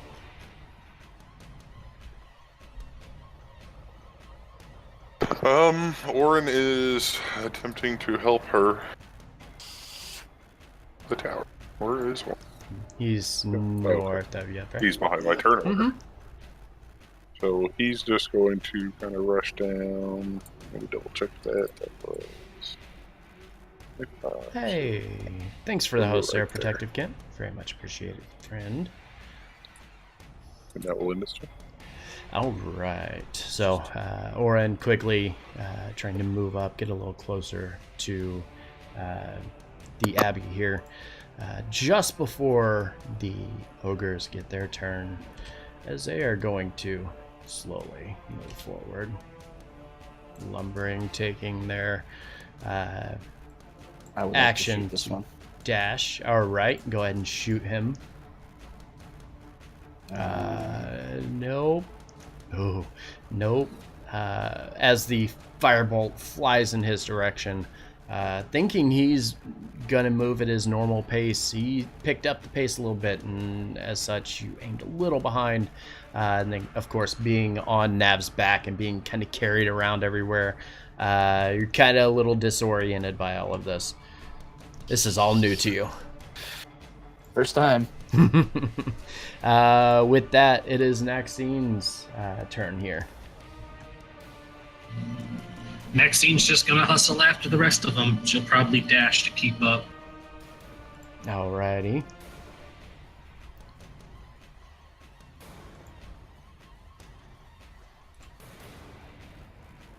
Alright.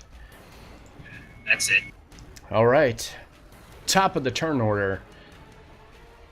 The footsteps are now very audible as you watch to the east and the southwest as 3 giants slowly begin their approach upon your location. Those guys are ugly. To the south, the 2 are kind of conversating back and forth with each other, just attempting to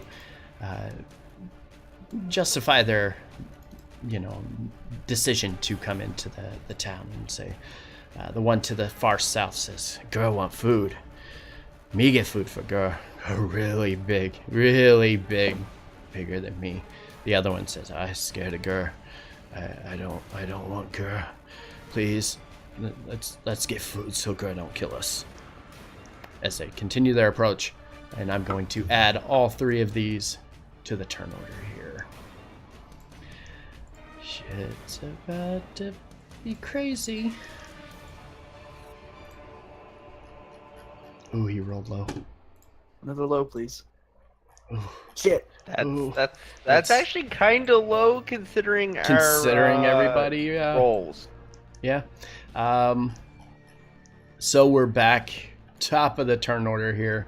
Karsnook continuing his march towards the doorway here is going to only move the 30 feet and then halt as he sees the ogres quickly approaching him, and is going to hold his action until they are within, if they become in range of him, and use his whip to attack them.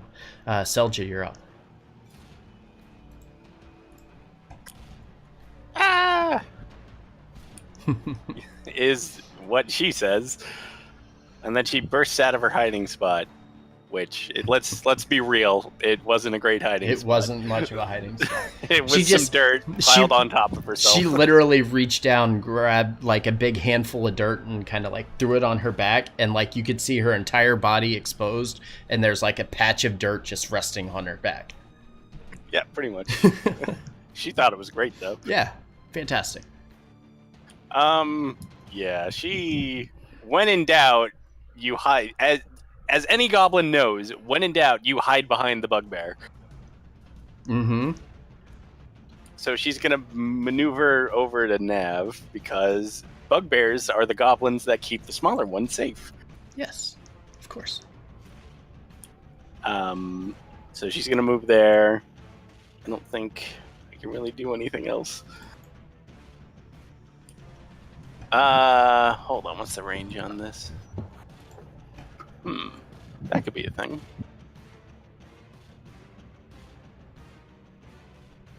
No, I'm done for now. I'm gonna ready to throw. No, I'm done. You know what? I'm just completely done.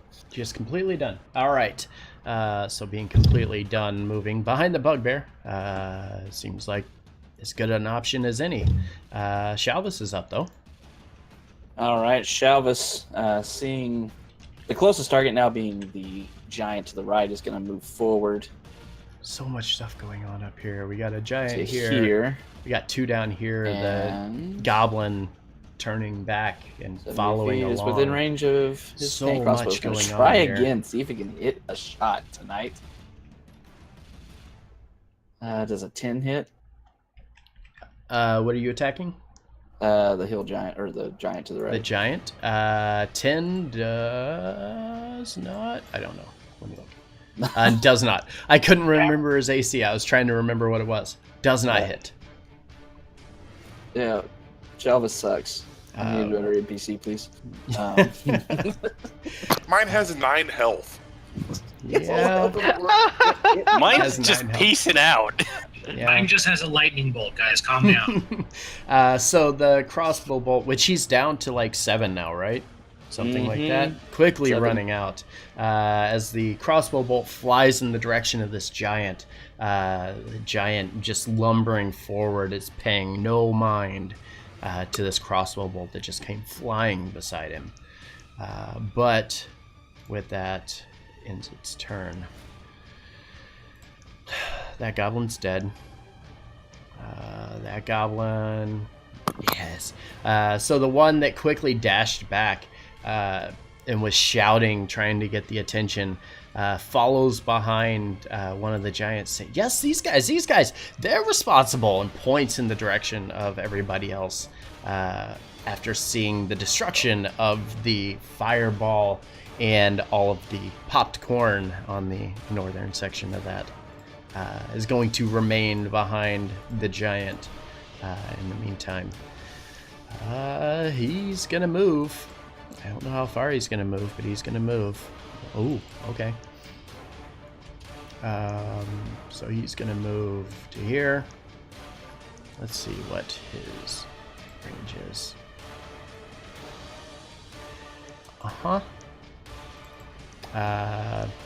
Reaching down, kind of digging into the ground itself, he pulls out a rock and hurls it in the direction of Miros.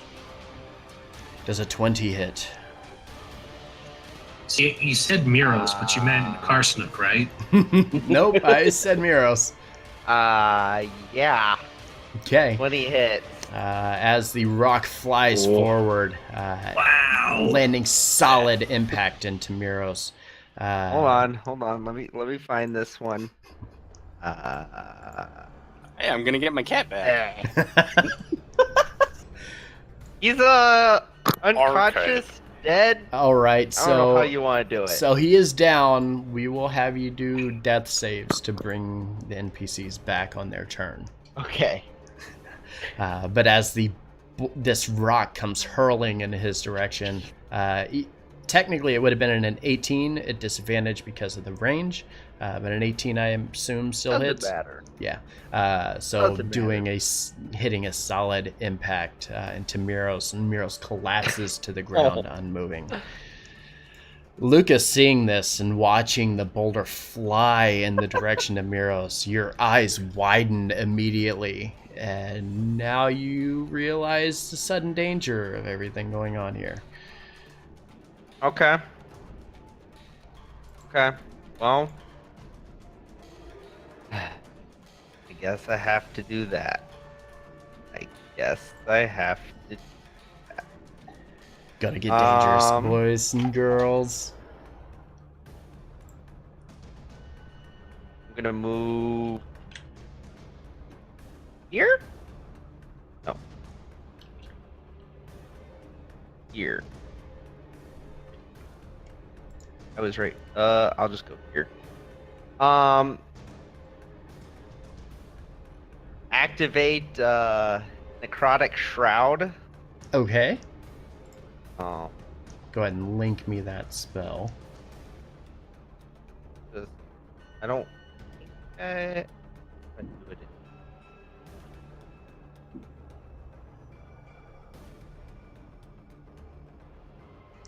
Oh, I have it as damage. Hold on 1 second.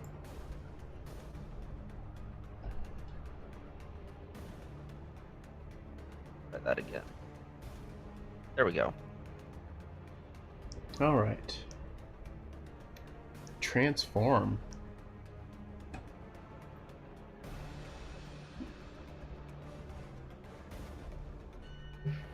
Huh.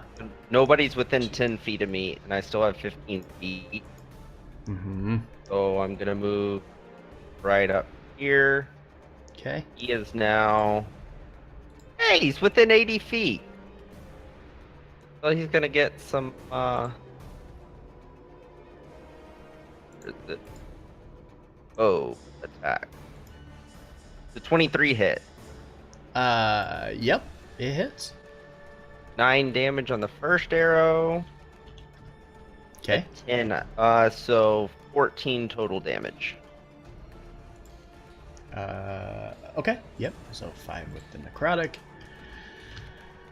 All right. And as the you loose 2 of the arrows from the short bow, the first one hits and kind of pierces into the skin of this giant, who all but ignores it as he steps forward.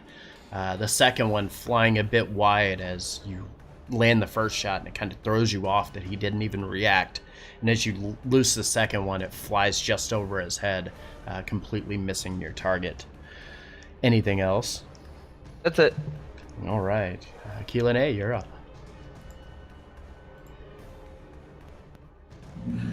Seeing the giants finally show up, she's going to perk up and get really excited. And she's going to say, "Oh, Mr. Giant!" She's going to say it in giant over to the one over here. Okay. The one in the north. And she's like, Mr. Giant, over here. Do you have a moment to answer some questions? But then she's going to activate her last late song and dash towards him. Okay. So as you begin to dash in the direction of the hill giant, attempting to communicate to him in giant, he just kind of ignores you, replying in giant, "Girl want food. Must get food for girl."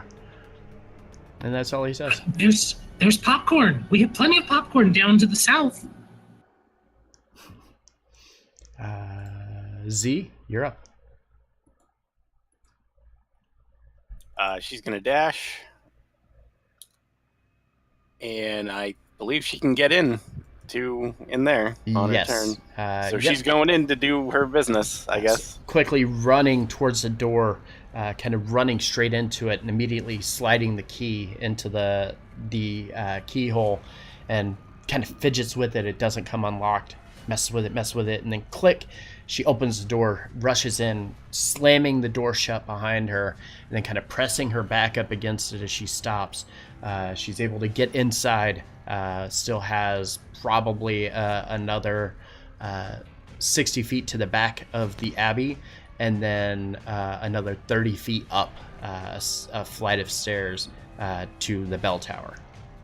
All right. Well, safe to say that's what she's going to be doing on her next 2 turns then. Alrighty. With that, the guy up here is kind of annoyed. And as he starts marching forward, he too reaches down, grabbing onto a rock, and is going to hurl it. Seeing, let's see, who does he want to attack? We're gonna attack the bugbear with a goblin on its back. It's going to launch a rock in his direction. 15 to hit. Nope. All right, so as the rock flies forward, you watch as he kind of reaches down, doing the same thing, digging into the ground, pulling up a rock. As he launches it in your direction, you're able to nimbly kind of sidestep, even with Grant Cole on your back, who is on, like, hanging on for dear life at this point as you're frantically trying to get out of the way of this rock. Grant Cole's eyes like widen. He's like, "Oh shit, oh shit, oh shit," you know, that kind of reaction.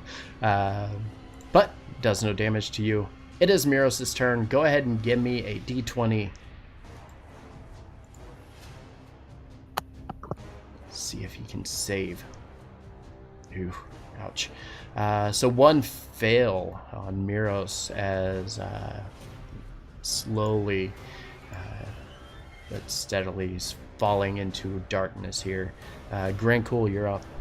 Okay, that was scary. So, Grankle is going to let Nav do what he does best and protect me, and he's going to jump off his back. Oh,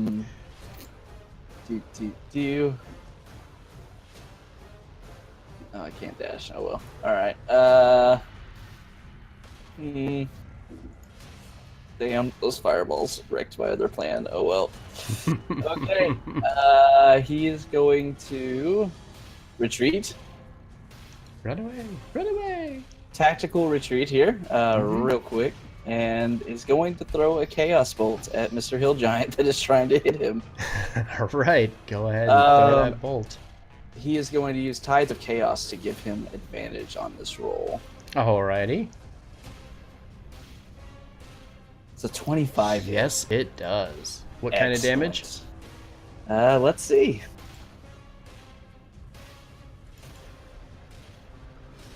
It's gonna be psychic damage. Nice. So, casting this chaos bolt quickly, feeling very a little nervous about your current situation, launching the chaos bolt in the direction of this giant. It hits, and as he kind of cringes away a little bit, you see as he grabs to his head, kind of shaking it a bit, trying to shake off the cobwebs, but does a significant amount of damage to him. Anything else? Can't really hide here, so yeah, that's it. Yeah, that's it. You're like, Nav, get him! Use the dirt. You can hide in the dirt. And with that, Nav, it is now your turn. Nav is actually going to move down past Naxine. And he is going to cast Spike Growth in a point centered right here on this square. That is a 20-foot radius.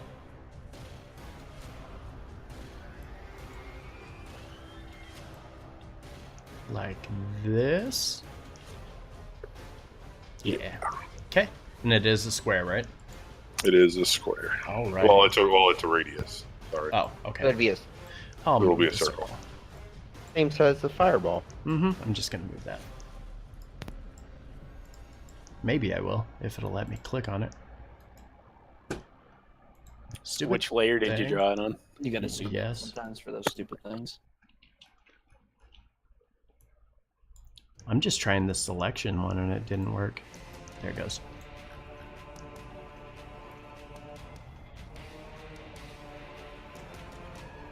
So yeah. Okay. I think that's a bit wide. But that's okay. And then I am going to use my bonus action to mark the hill giant up here. The one up closest to you. Yes. All right. So marking him with Hunter's Mark. Anything else? That is it. Okay. No, it's not actually what cast hunters. With that, it is Orin's turn. Gonna take a short break here in just a minute, I think. We got a lot of stuff going on.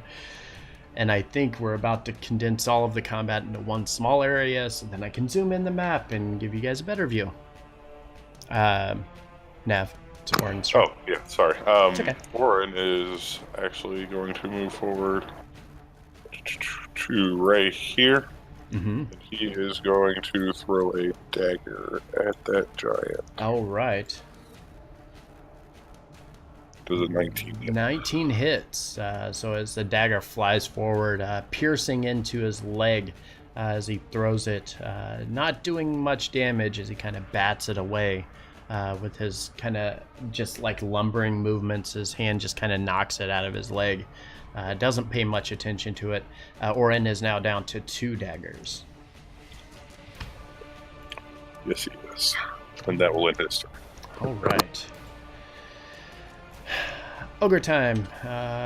Going to run up here, and he's going to get up here. The first one is going to bang on the door, grabbing his great club, trying to break it down. Yo! Holy shit. Wow. Dealing 18 damage to it. It's not enough to break it, completely open, but you see as the door begins to splinter and crack as the great club lands perfectly, doing a big amount of damage to it and starts caving it in a little bit. Z on the other side of the door frantically kind of looks up and is terrified as the end of the club starts to push its way through the doorway, kind of like The Shining as it kind of peeks through, kind of freaking her out a little bit. Maxine is up. Next, is going to shuffle her way over to Keelanay, and she's going to touch her shoulder and cast Mage Armor on Keelanay. Okay. So Keelanay getting Mage Armor here. You want me to click it? I got still? it. What's that? No, you don't. Did you want me to click kick it? it? No, it's fine. All right. She's going to get close, and then she's going to back up because she still had some movement. All right. Don't cluster together around giants, people. Mm-hmm. With that, the other giant down here is going to use his primary action to dash and move forward. The footsteps getting loud and heavy as they kind of march forward in your direction. Dragging his giant club behind him as he does. Yes, spike growth damage, please.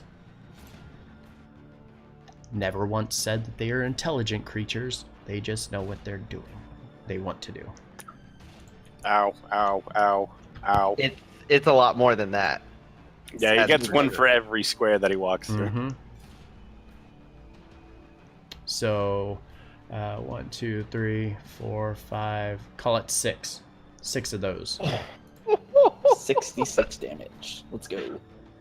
No, that'd be 12d6, right? He moves 6 squares? 6 squares. Oh, wait, sorry, 2d4. Well, I already did 1, so let's Yep. do 10d6. So, No, not 6. no. D4, sorry. I was looking at Hunter's Mark. I mean, so, d4, sorry. yeah. Okay. Jesus! As he's stepping through this, you watch as it doesn't even like register to him. He starts walking through this, and as he puts his foot down on it, he immediately is like, ow, what is that? And then he continues walking, and he takes another step and reacts the same exact way every time. Like, it doesn't click to him that he's walking through something. He just continues marching forward, trying to get his way across this opening here, and trying to close the gap on everybody else. With that, Karsnook seeing all of this happening, what is his range, by the way? I don't remember. I think it's only 10 feet. I think. Oh, he didn't even put his range in here. No, it's 5 feet. Is it? No, it's 10 feet. Okay. Kind of moving up into position, going to take the whip, bring it forward. 16 is going to hit. Hey, he's actually getting a bunch of hits tonight. Doing a nice little chunk and kind of lashes him across the back as the whip comes forward. Doing a nice little slash to him, but beyond that, the ogre does remain standing. Selja, you're up. Oh boy. Mm-hmm.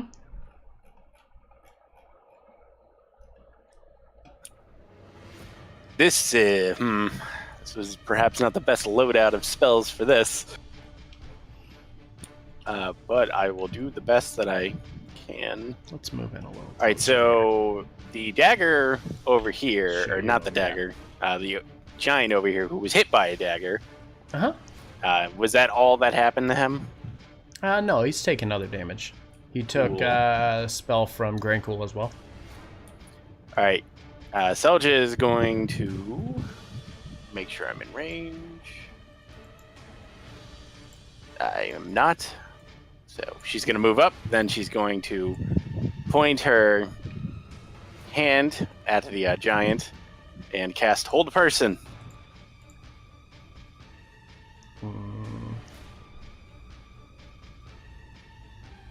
I think that only works on large or smaller, right?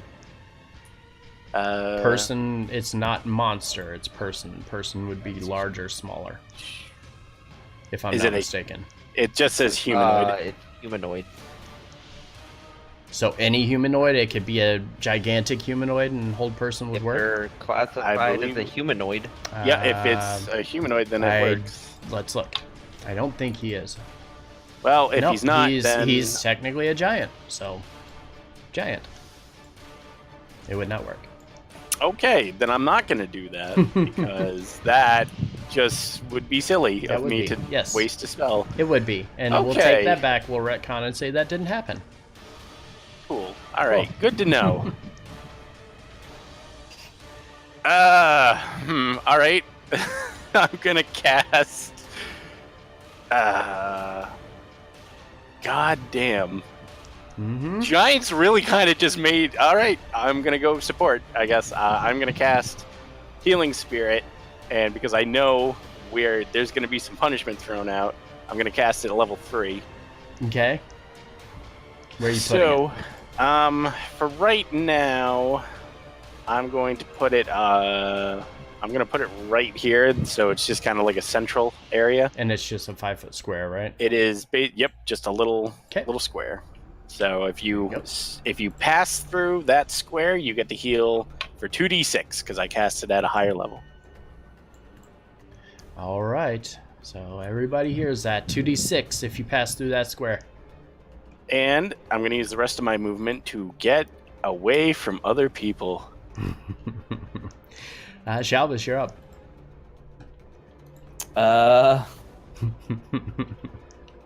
It's not having a great time trying to hit things, and He is not.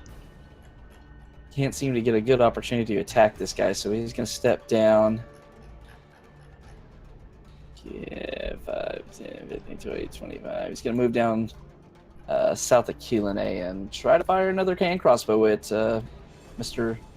Large Rock Thrower Man. All right. Hey, nat 20. Yeah, nat 20. Yeah. And that's definitely 12 damage.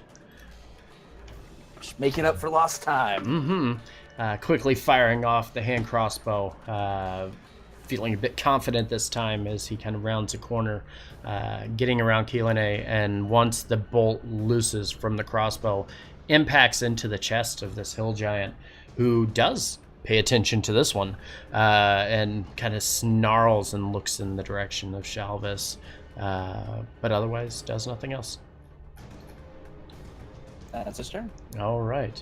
The goblin here going to rush up past this giant here, and as he gets closer, he looks all the way in the back and sees Grancool and says, that one's the one that did it, and points in Grancool's direction to the giant beside him, who immediately turns and begins his march in the direction of Grancool.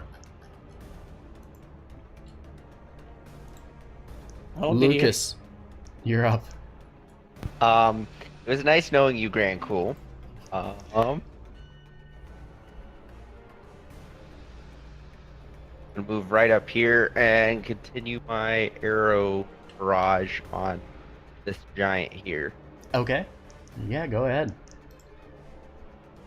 Hey. Oh, Hey, there we nice. go. There's a good one. Nice. Ah! Ugh. Never mind. Okay, and yeah, that hits too. 12, 25 total. Mm-hmm. So yeah, as the two arrows loose, the first one making a good impact, kind of jabbing into the muscle between his neck and his shoulder. The second one kind of piercing just below that into his chest. Both doing a nice little chunk of damage, but he still looks pretty damn healthy and is still coming your direction. Keelan, you're up. Hey, big guy, want to see a trick? And then she she drops her bow, takes out her rapier, and goes right for him. All right.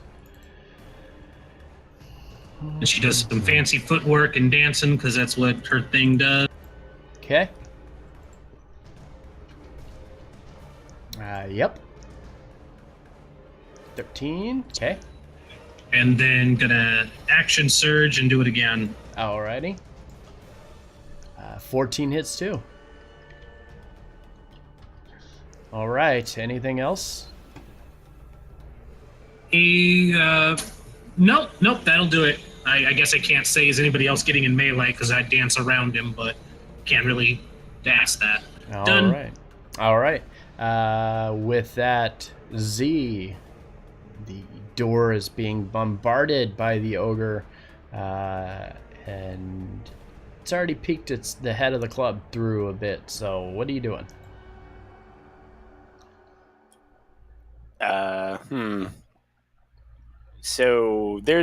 So could it attack her if she moved? Because there's a door. No, it's attacking the door still, and the door's Okay. still standing. All right, so she's going to dash, and she's gonna run for the stairs to get on up Okay. there. So moving the 60-foot, kind of dashing across the abbey, immediately reaches the stairway, quickly grabs on and prepares to start the ascent to the top of the bell tower. This giant in front of Keelanay, taking these two jabs from the rapier, kind of grins, reaches down, grabbing onto the great club, and swings it down in her direction twice. Oh no. Ooh, 19 doesn't hit, and I can't stop it with shield for the crit. Correct. So the first one able to avoid because of the mage armor, correct? Is that what that is? Yeah, with mage armor and blade Okay. song, I'm at 20. Okay. However, the second hit, max damage was 8 times 3 is 24, right? Yes. Yes. 24. So 35 points of bludgeoning damage as the second attack Jesus. lands perfect. I'm glad the first one didn't hit, because that, ow. Mm-hmm. So as the first one swipes down, Keelanay kind of ducking and dodging out of the way of it. But the second one, as he brings it down, catches her off guard and lands perfectly. The rest of the party watches as this hit almost drops her to the ground as she kind of stumbles and kind of braces against the ground a bit to try to keep her positioning.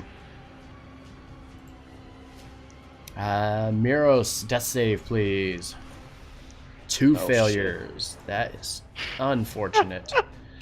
We're going to go ahead and put 2 here and not a 23, a 2. And a 0 here. So we can track. Grancool, you are up. You just watched as Keelanay took a big hit, and there is a giant coming in your direction. Well, it'll be a minute for that one to get down up to me, so I'm gonna fire off another Chaos Bolt at Biggin over here. Okay. I'm gonna take a few steps forward, or away rather, 10, 15, 20 to here. I should still be well within range. Yeah. DM, can I try to get my Tides of Chaos back? Sure, yeah, go ahead. Okay, rolling on the Magic Stirs table. Mm-hmm. Even 50. Even 50 should be okay, Go away. right? Go away. And that's on the surge table, right? Yeah, just immediately roll on it so I can get Tides of Chaos back. Yep, yeah, you're good. It says you can't speak for the next minute. Whenever you try, pink bubbles float out of your mouth. You know, it's kind of ironic because he did just get the other thing that lets him cast with that somatic component. Yeah. So good job Good on job. that one. One end of the scale to the other.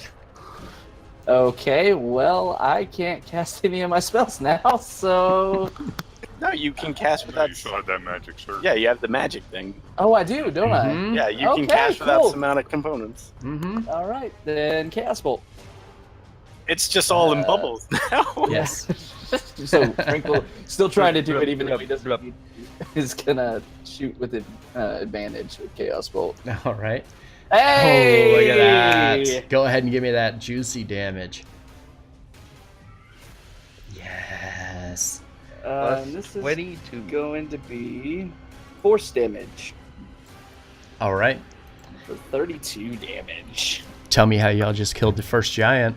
Yeah! So Crinkle, just getting a little desperate at this point, raises his hand and begins waving him in the air. And as the magic begins to coalesce, this kind of ball of fluttering different colored energy, he begins to speak the components for his spell. And bubbles just start flowing out of his mouth, and he looks kind of shocked and just throws the ball of energy forward. And it turns into like this white coalescent force energy as it runs into the chest and caves in the chest of this giant. Right. And as this happens, the giant crumpling to the ground, the great club falling at his side, the entire ground shakes as his body collapses. And with that, we're going to take a 5-minute break. Okay. Oh, Thank you, That Mr. seems God. like You're so a- fabulous. That seems like a good spot to kind of stop for a minute. Yes. Yes. After he ate 2. You are a reds. great and merciful God, Grancool. I got you. Now go kill the other ones. Get rid of them quickly. Jesus, okay. I'm kind of entertained by this one chasing you, though. Uh-huh. All right.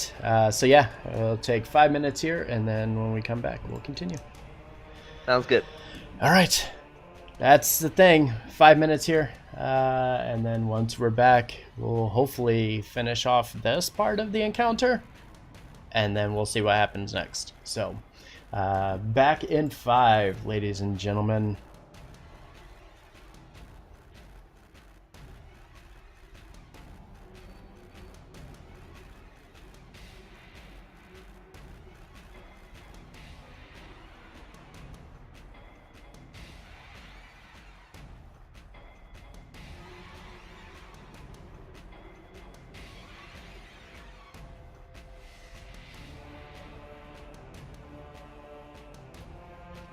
Oh.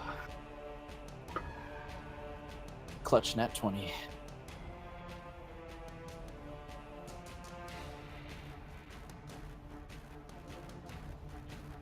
Yeah, no, just do it 2 more times. Right? I won't be able to do that spell 2 more times. I mean, I Yeah. could. But I'd have to earn all my sorcery points. So what are we gonna do about our friendly neighborhood about to die, Miros? I mean, how far can you move your... I can't get to him. I mean, I think you have to be aware of the thing in order for it to work.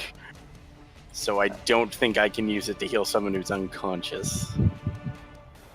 Does it? I thought it just healed anybody that's in there.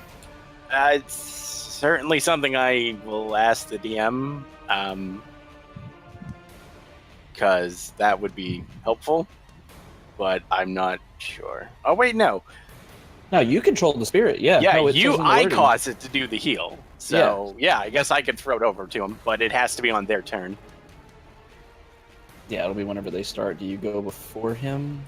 Yes, You I do. Okay, So good. I can throw it on him, and then I can just cause it to be like, you do the heal. Yeah, it's like his next turn he can start healing up and not be dead.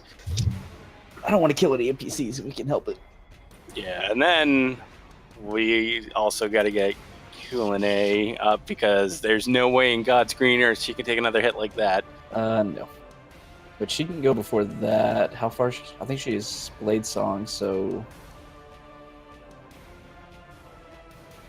Shit, you Just- go before her. Part of so the giant showing up was supposed to happen later. But then Grankle showed up. But yeah. then we had 2 full encounters where both groups were almost decimated in the first round. And I was like, yeah, hard mode activated. It's fine. I had a feeling that that was Mhm. coming. But I mean, the encounter was still going to happen. I just moved it up, and now I can reorganize the end encounter based on how you guys do here. Because there's still a pretty big damn threat in front of you. It took a while to drop that first one, and there's still 2 more left, and the ogres and the one goblin who's kind of helping to guide them along. And I'm so bare at this point. I'm not. I just don't have like all my spell. I didn't think that we were doing any like sustained combat today, so I didn't take a lot of combat spells. Oh, but I warned you at the start of the session. It could take like 2 or 3 sessions to get through all the combat.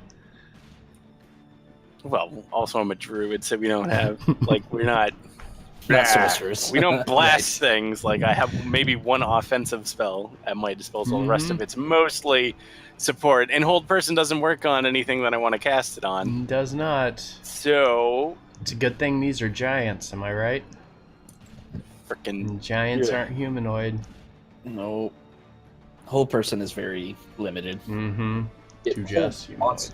But so maybe not useful in this campaign now that I'm thinking about it. That's why I feel why like we're not going to be fighting a lot of people. That's why I mentioned about hold monsters, because hold monster would have worked perfectly. But I don't think that's the same. But level that's spell. later. Yeah. Oh no, yeah, it's a much higher level it's spell. later. It's like a 4th or 5th. Mm-hmm. Yeah, it's a 5th level spell. Yep. And it's just a creature, so it doesn't matter what the hell it is. Yes, Spinach. Actually, it's a completely different cam. It is a GoPro versus my old Logitech cam. So it gives a much wider view.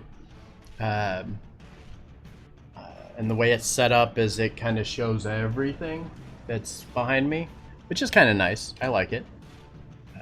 I'm a fan. If we didn't kill that Believe ogre or that giant, that halfling was so fucking dead. If the halfling wasn't dead, Keelan was, because next turn another swipe or 2 I'm would have playing done the it. halfling like he's supposed to be played. Mm-hmm. Oh no, I didn't think otherwise. I'm just saying, there's no way that like he could tank a hit from a giant. Spinach, I switched No, the he has cam 11 because health. it That's the min actually damage has a on much it. better picture than what my other one did. It's more natural. The movements are natural. It doesn't look choppy in any way. The colors look much better than what the other one did. I was very happy with it, and I had a GoPro anyways because I had went out to purchase one for bike rides and things of that nature. So why not use it? And I finally got it to work, and it's not giving me issues. I'm so happy that it's not giving me issues. Let me tell you, had about 4 sessions in a row where it kept cutting out on me. But I figured out what it was, which I should tell everybody else. So you guys know how I was having issues with that webcam, right? Or with the GoPro? Yeah, it was 100% the voice commands, because it has been flawless all night tonight. That's an interesting problem to have. And the thing is outsmarts you. The thing is I wasn't saying anything that would have made that happen. It just thought I was saying something that would make other things happen. Yep, just how my Alexa freaks the hell out all the damn time. I'm back. Hey, Fate. We're going to make our announcement here on the channel on Saturday at the end of our stream, because we'll be posting next week's schedule. So you know how tempted I've if been you to want to start hang out quoting for the that, it'll be ancestor like from Darkest 10:30, Dungeon with this so music. I back first to the pit. the first song that plays, I'm thinking, oh crap, we're fighting a giant death Zamboni on a bridge. All right. Ready check, everybody here, please. Check mark. Here. Here. Here, Ren? Not here. Rip. Rip Ren. I guess I'll just go ahead and throw that boulder at Keelan here and get this over with. But just throw since- 2 more. Correct. I will be out of town. I'm leaving tonight as soon as the stream ends. Going to get my stuff ready and head out of town. Going to DC for Killed the one, weekend. guys. Killed one. Since we're waiting on Keelan, we'll just move forward. Nav, it is your turn. Seeing that the other giant has died, Nav is going to turn, and he is actually going to put, as soon as he gets back to his character sheet, one more spike growth in front of this one, kind of separating us and him. Okay, so same thing as the other one here, just going to move it in front of him. Yeah, and I didn't realize that that's actually a concentration spell, so I'm going to have to maintain concentration on it. It would drop the Drop other the one. other one. Yep. Yeah. Okay. So let me hopefully click this thing. Fucking thing. I hate this. Okay, that one's gone. So as soon as the other one disappears, I'm actually going to move right here in front of it. okay. When the other one disappears, the giant that was in front of it looks down, and the thorns that were in its foot disappearing, just kind of looks at it, grunts a bit, and then shrugs and continues pressing forward. But moving it in front of the other one now creates a bit of an obstacle for him, who is immediately trying to track down Grand Cool in the back. Oren is up. Oren is actually going to try and move to the closest one. Actually, he's gonna to right by the side, Karstuck, and end his turn. Yeah, Fate. I remember you were telling me that it was your anniversary, man. Congrats again on that. 15 years is a long time to be knowing somebody and being with somebody. So definitely congrats. Did y'all not hear me? Yep, I heard you. Okay. So you're moving up there, Sorry. and then what? Ending my turn. Okay. And with that, the first ogre taking the great club, going to bash into it once again. This time breaking through the doorway, and as the door kind of shatters on the impact of the great club, just immediately pushes it open, and as he does, begins charging in the direction of Z, who is actually off screen here, so I'm going to just move her to GM Lair for now. Was 60 feet away, nowhere even close to where she is, but she is going to be going up the stairs here soon. This ogre, seeing a new contender, two new contenders, going to step forward, taking his great club and bringing it down on Karsnook with a 25 to hit, dealing 14 bludgeoning damage. So as the club comes down, Karsnook, unable to avoid it, just kind of shields and pulls back a little bit, trying to brace for the impact as the great club strikes true, dealing a nice chunk of damage. And with that, it is Noxine's turn.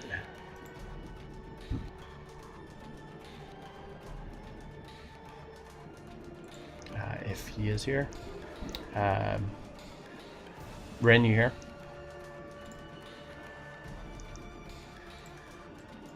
No. Okay. Apparently there's customers, so. Yes, there's customers. So I'm going to look at the sheet here.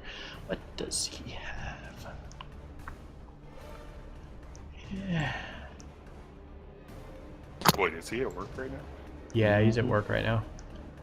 I'm here. Okay, it is Noxine's turn. I was about to make it She's cast. gonna. Go ahead. Oh, I was gonna say if I wasn't back in time, she's just gonna firebolt the one at the door. Oh no, those aren't ogres. There are 3 giants on their screen. Very 14? terrifying fucking giants, because they Even if it says Q&A, it's Naxine.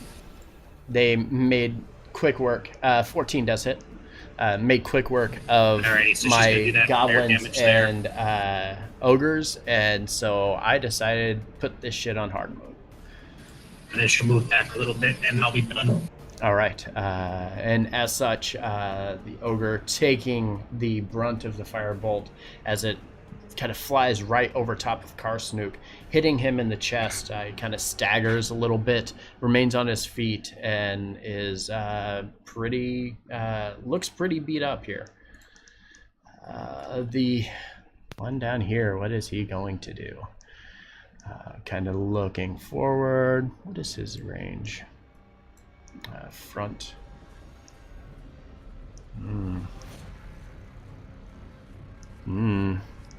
Ooh, tasty. Don't say that when you have that thing hovering over me.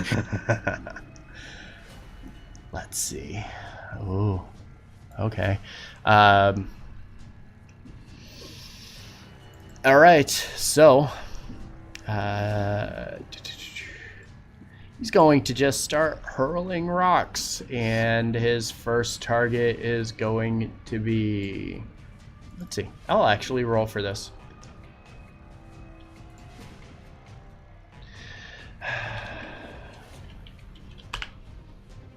Oh, that is unfortunate. Grand Cool, that is you. Starting. Oh dear. Top to bottom. This will be it's a disadvantage with the rock attack because of the range to it. But 11 to hit. 11's gonna miss. Okay, so as he reaches down, digging into the ground here, pulling up this rock, he hurls it in your direction. You see this thing coming like this entire way, and you're like, at first your eyes like widen, and you're like, oh no, and then it flies over your head as you kind of duck down, and it lands directly behind you and continues rolling. Karsnook, seeing the ogre in front of him, wants to end this thing as quickly as possible. I am actually going to use his hybrid transformation and turn him into bear form. I think it's a good time to do so. Because shit just got real. So, let's go over here.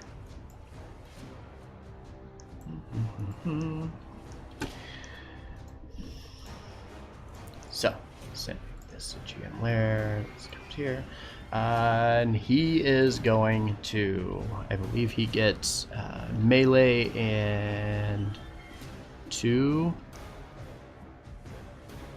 I think. I'm trying to remember. Oh no, he gets a bonus, but he gets 2 slashes, I think. Yep, okay. So taking 2 slashes with his bear claws. The first one's going to miss, but the second one is going to strike true and dealing a nice little bit of damage to the ogre in front of him.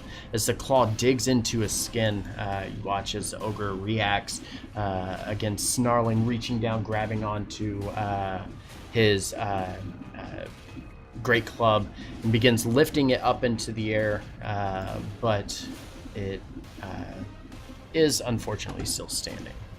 And actually, I need to move Carson, or put him back on this layer so I can keep him on turn initiative here. And I'll just move him to the other side of the map here.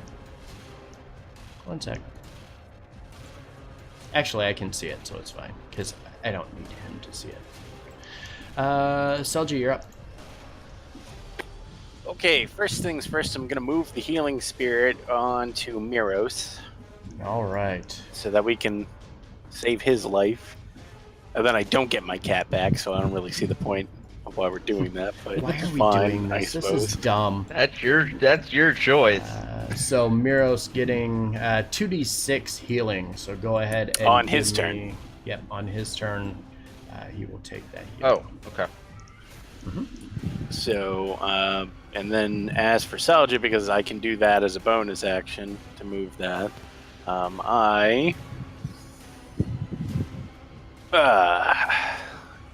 that's a big giant. There are a couple big giants here. Yup. Okay. I am going to 1, 2, 3. Does that put me in range?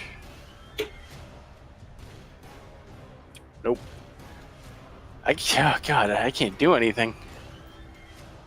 I guess I'm gonna move. I'm gonna start moving over to Killinay, and I will be done. And the fireworks or something else out there, huh? Actually, I'm gonna kill it. All right. Seeing you're kind of running out of options, can't reach the giant down here. Begin a bit of a retreat after you move your healing over on top of Miros. Shalvis is up. All right, Shalvis, seeing a new threat, is going to run down towards Carsonook and Orin. To about right here, and is going to fire off his 5th crossbow bolt towards the ogre to his south. Mm-hmm. Yes, 18 hits. And since he has an ally within 5 feet, he's able to hit more precisely and catch him off guard. And do an additional 9 damage. Nice. And as this happens, you watch as the crossbow bolt, he's able to aim true just over Carsonook's head, and as he raises his hand and pulls the trigger on it, you watch as the bolt enters into his left eye, and the ogre kind of stumbles a bit, falling and collapses to the ground in front of Carsonook. Nice.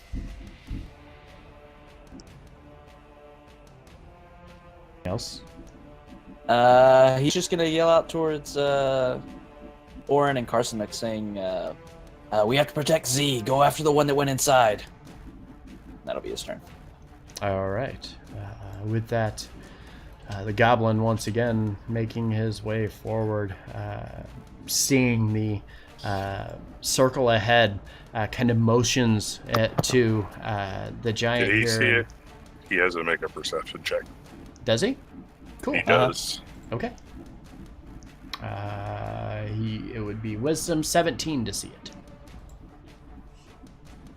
Yeah, that's good. Pretty sure that makes it. Yeah. Yeah. So as he charges forward, seeing the circle, quickly motions to the giant, saying, "No, around! You're gonna hurt yourself." The giant, kind of looking over at the goblin, just kind of nods and kind of accepts that there's something in front of him and doesn't question it. With that, he is going to start walking this way. However, he's going to hit this thing 3 times. Holy cow, all the fireworks, man. And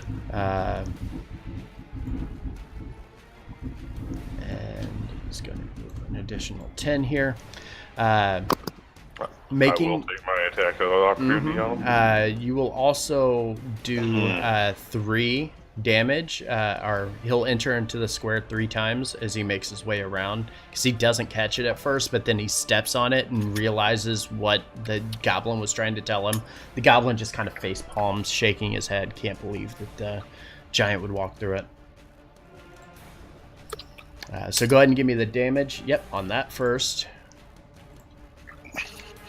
Yeah, And then go ahead and give me that D100.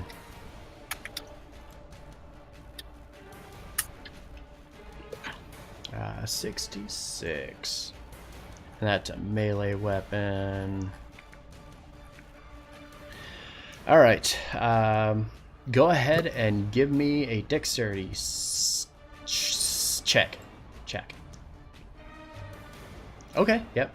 Fortunately, as you were swinging forward with the halberd, trying to land your attack, you feel it start to slip out of your hand, and you quickly readjust and get a last second grip onto it, holding onto it and keeping it from slipping out of your hands completely. But you did obviously miss your attack. With that, though, being in range, he is going to lift up his great club and swing it down in your direction, making sure that his range is there. Yes, it is. And bringing it down in your direction with 2 great club swings. 24 Both of and those 20. will hit. All right. So as the first one comes down, it smacks into your kind of hide-type skin, dealing 19 bludgeoning damage. And then the second one bringing an additional 20 as he just brings it down with all of his force. First one landing perfectly, and he just kind of grins and lifts it up again. And as he brings it down the second time, it makes solid impact. Almost. Oh, it does take you to 0, doesn't it? Yes, it does. Oh, so Terrible rolls on all of my health mhm. die. So Grand Cool is now down, which is Wait, one what? NPC No. and Grand Cool. Right? I'm No, not Nav. down. Nav. I'm Nav. sorry, not. What? Yeah, not Grand Cool. Nav. I'm sorry.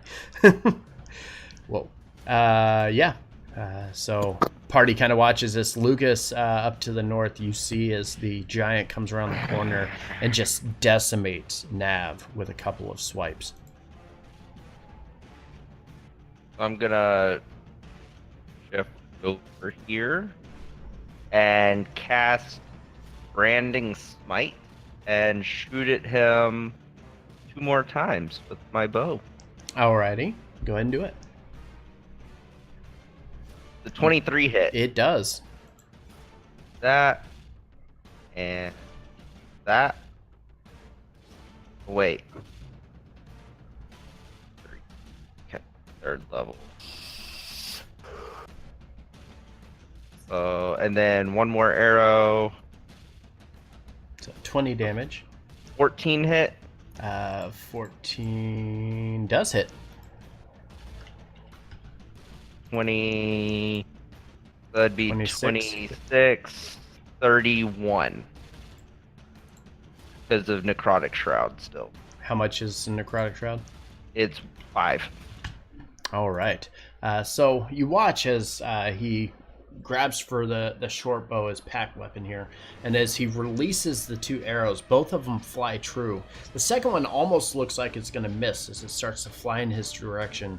The giant kind of reacting to the first as he almost kind of dodges, but it clips him right in the shoulder, dealing a nice little chunk of damage on the second one. But the first one hits perfect, and it does a big chunk of damage. And you watch as the arrow hits the skin of this giant, he immediately grabs up to it, to the wound, and kind of like just kind of clutches it for a second, and snarls, now having almost a new target after taking so much damage from this attack. He's also glowing, not that that matters. He is glowing. Okay, we'll just put a mark on him saying he's glowing now. Which one am I going to use? He emits We're dim gonna- light for 5 feet. Dim light for 5 feet. Yeah, I'm just gonna Yeah, and he put the can't little. go invisible.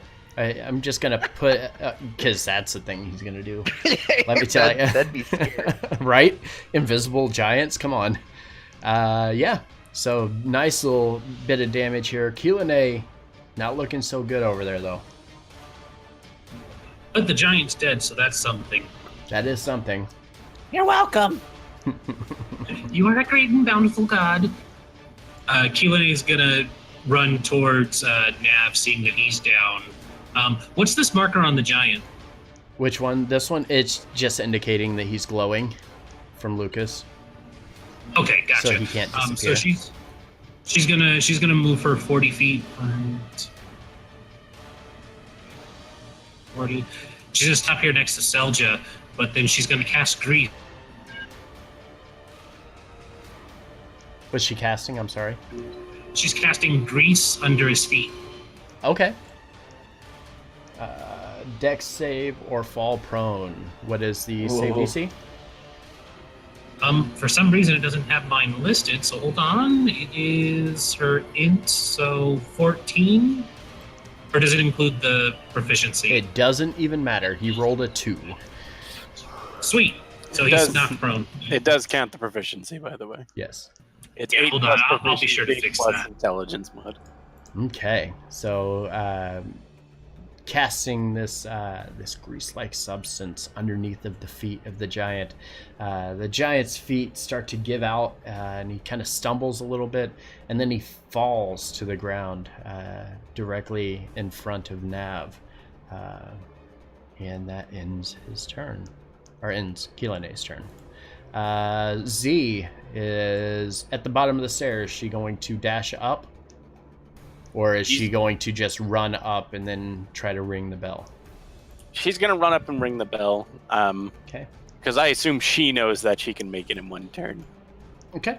Yeah, knowing the layout of the Abbey, quickly grabs onto the side rails and just quickly books it up the stairway to the top of the bell tower. Immediately, as she reaches there, she starts to ring the bell loud. It just kind of echoes throughout the entire area here. As all this is going on, let me look here. As she reaches the top of the bell tower and the bell kind of rings through, you notice the guardhouse to the far south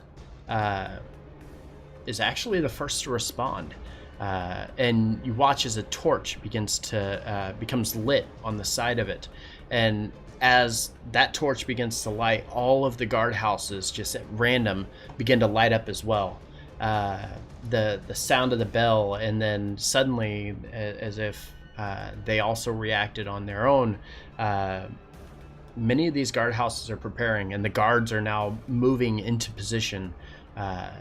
They see a threat, and the threat is big, and they're a little terrified, kind of like you are. And with that, they are now alerted. The guards are ready. Yeah, and no, they did not hear the giants because none of them were in the area of where the giants were at. So yeah, the guards are ready and alerted and are going to start dispatching in the direction of here and other areas. With that, though, this giant is dead. Miros, 2d6 healing, please. Hey, Yes. he has Nice. HP. So he's up to 8 HP. He springs back to life, kind of gasping a bit, clutching onto his chest after taking a boulder to the chest. And as he does, kind of staggers. Anything else you would like to do with him? He is still prone on the ground. He's gonna stand up, Okay. So and then I'm slowly. guessing he still has an action. Yes, because he didn't have to Okay. take a death save here. So yes, he would still have an action. He's gonna pull out his heavy crossbow and shoot this little goblin booger that's still running around for Alright. some reason. All right, so grabbing onto the crossbow definitely hits, and as the bolt shoots in the direction of the goblin, it kind of pierces into his right shoulder as he's looking more in the direction of the giant. And as it pierces through, you watch as he kind of just frantically like, no, and like grabs onto it and like rips it out and looks over at Miros and just starts shouting, no, bad! And as he's pointing, you watch as the giant to the south immediately turns his attention to Miros as he sees the goblin kind of shouting and pointing in his direction. At that point, he's just gonna.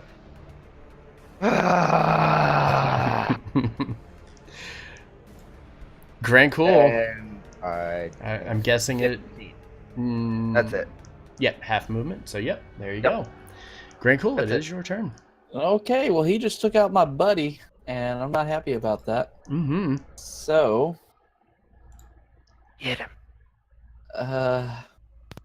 I don't really want to test my luck with the Magic Surge table anymore, so I'm not going to request Tides of Chaos again.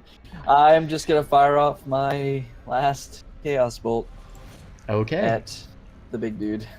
All 19 right. hit. 19 does hit. All right. And it's going to do 14 damage of Force again. Okay. No magic chaos thing. Oh, yeah. Mm-hmm. I was like, wait, what are you talking about? Mm-hmm. All right, okay. Yeah. You're good. And I'm also going to Quicken Spell. Okay. So I might as well start using these since I got rid of them. And Quicken Firebolt. And fire that as well. Alrighty. 14? Yep, 14 hits. All right, another Surge, okay, we good. Mm-hmm. For 16 damage. All right, so both of these, both the Chaos Bolt and the Firebolt, as you launch them, just like one after another, almost like kind of just spell slinging from one hand to the other, launching him in the direction of this giant, both of which hit this prone target as he kind of is staggered and would like to get up, but the grease under his feet is preventing him from doing so. But both make solid impact, do a big chunk of damage, but he is still standing. Nav, can give me a death save, please. Ouch. All right, first fail of the death saves. Oren, you're up. How far away is that ogre from him? From Oren? Oren. The ogre inside is... that's his exact movement right there. So Okay. you would have to go 10 feet and then, yeah, it's 35 feet to him. Oren will come here and throw another dagger. Alrighty. Does an 11 hit? I think so. Does he get advantage because his back is turned? No. But the dagger does hit, dealing For 3 3 damage. piercing damage. So as the... His turn. Yep, and as the dagger flies forward, kind of jabs into the back of the ogre not paying much mind to him as he is on a mission to try... Well, no, take that back. So the ogre takes the dagger to the back, but as the bell starts to ring through here, he immediately kind of stops and is looking around more than anything. A little frantic, hearing the bell. It's... obviously doesn't mean good things for them. And as such, he is going to turn and start running away. As he does, he's going to kind of like body block and almost like tackle Oren along the way. So he's going to just make a melee attack to kind of like almost clothesline him. Let's see what he's got here for strength. Okay.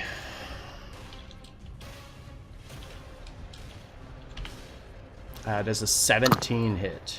Yeah. Okay, so his melee would be...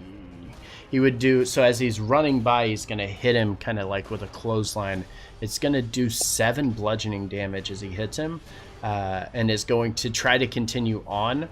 Go ahead and give me a dex save to see if he can stay on his feet and like kind of spins around instead of falling to the ground prone. Oh, that's not right. Yeah, that's the only one you can do. That's right. So yeah, as you attempt to, or as Oren attempts to stay on his feet, unfortunately the clothesline's enough to kind of knock him to the ground. He is now prone. He's still living, but he is prone. And the ogre continues his quick dash out of this place, trying to get the hell out of here. Maxine, you're up. Maxine's going to take another firebolt shot, this time at the giant down this way. Okay. Since I don't think she can see the ogre over the hedge, right? How tall is the hedge? Yeah, I mean, you could probably see the ogre over the hedge. The hedge would only All right, be like 3 foot tall, and this ogre is about 10 or 15 foot tall. So, yeah, okay. So if he's visible, she's going to shoot at him. Then I wasn't sure if he was obscured or not. Oh yeah, you could definitely do that. Yeah, and 11's gonna hit. All right, so she's going to peg him, and I don't think she's going to move. I think she's going to stay at the safe distance there. So she's done. All right. And with that, this giant now getting his instructions to attack Miros from the goblin after the goblin took the arrow in the side. Once again is going to dig into the ground, pick Well, a rock and that was a throw it waste at of healing. Miros. Oh, that's rough. oh, there's no way he's alive. 30, There's 30 no way. 57 Threw it damage. at him and Yeah. not us.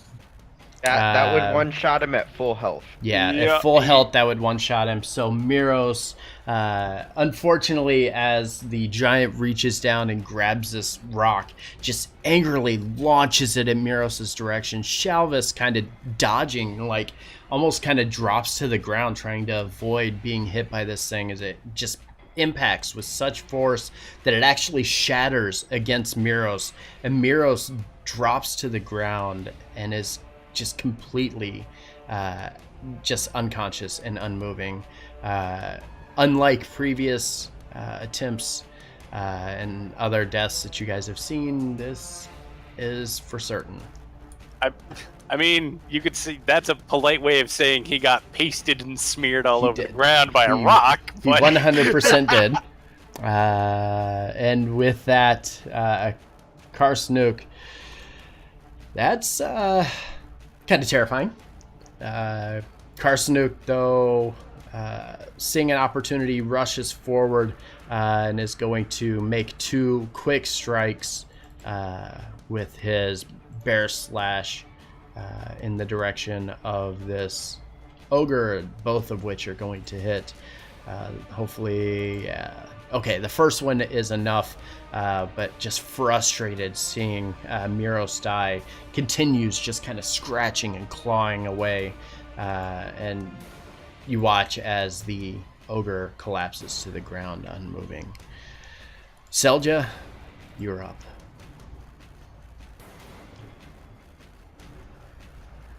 well, that sucks. A lot. Mm-hmm. He's with his Okay. family now. It's okay. Yeah. I mean, that's one way of putting it. Went out the same way too. God damn. Okay. It absolutely does not. They will get the same amount of XP Alrighty because then. all I did was shifted the I encounters, so they're encountering I'm things at going different to time. move So the healing spirit. I'm gonna put it. Trying to think of. I'm gonna put it behind Nav. okay, behind him or I'm under gonna him? put it. I'm gonna put it on him because Kulinay can run through it, I suppose, Okay, if she needs to. So we'll do that. And then I'm going to run. Sorry, Kulinay. Man's down. And then I'm gonna run over and I'm gonna cast Cure School Wounds. priorities. Cast Cure Wounds at level 3 on Nav. okay. Go ahead and give him some of that good healing. And, hey, look at that. Wait a second. That didn't. Oh no, it did. Never mind. Yep. I was gonna say that definitely didn't cast at level 3, so- but no, it did at the Yeah, higher. it did. There we go. Yes, So 22. 22 healing. Nav immediately springs back to life. His eyes open, gasping for air as he begins to slowly come to. Still prone, will be able to get up on his turn, and will also take additional healing from the healing spring that is around him. And Zorn, just for that, I am leaving that little bastard alive.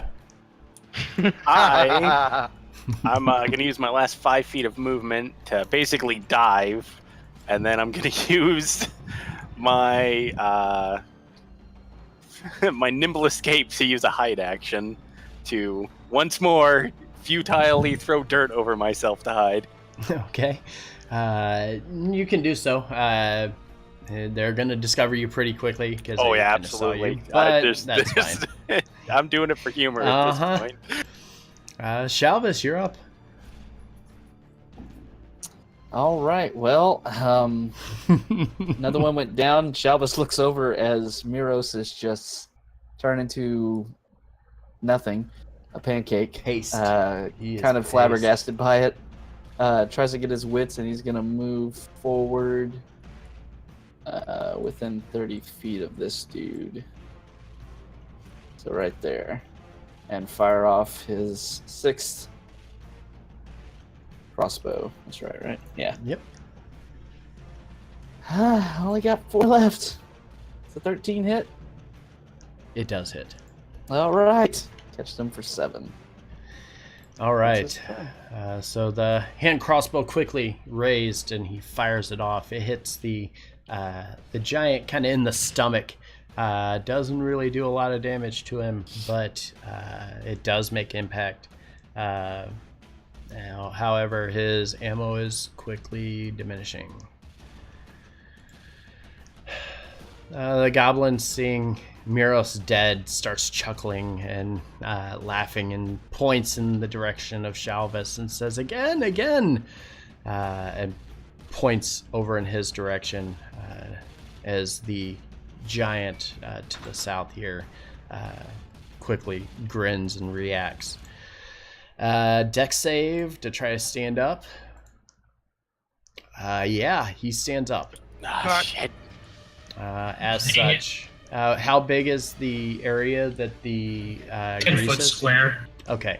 As such, he is going to move forward, Oh, piss. and no. he's going to swipe, seeing Nav kind of spring back to life and gasping, just gonna walk right by him and not pay any mind to him, and is going to take the club and bring it down twice at Selja.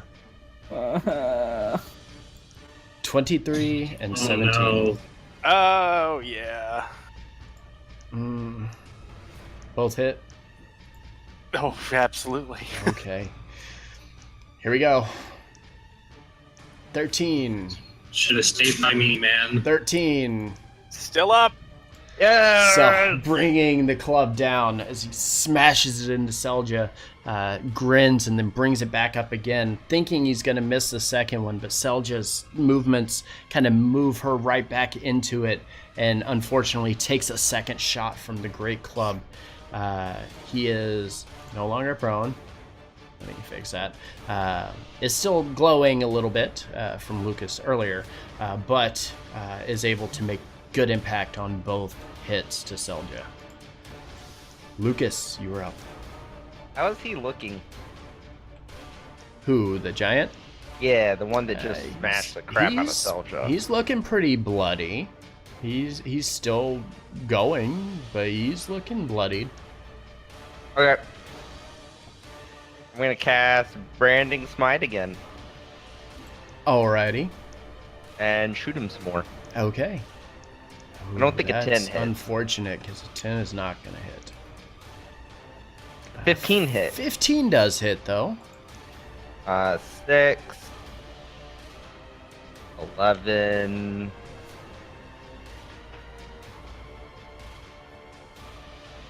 21, 23.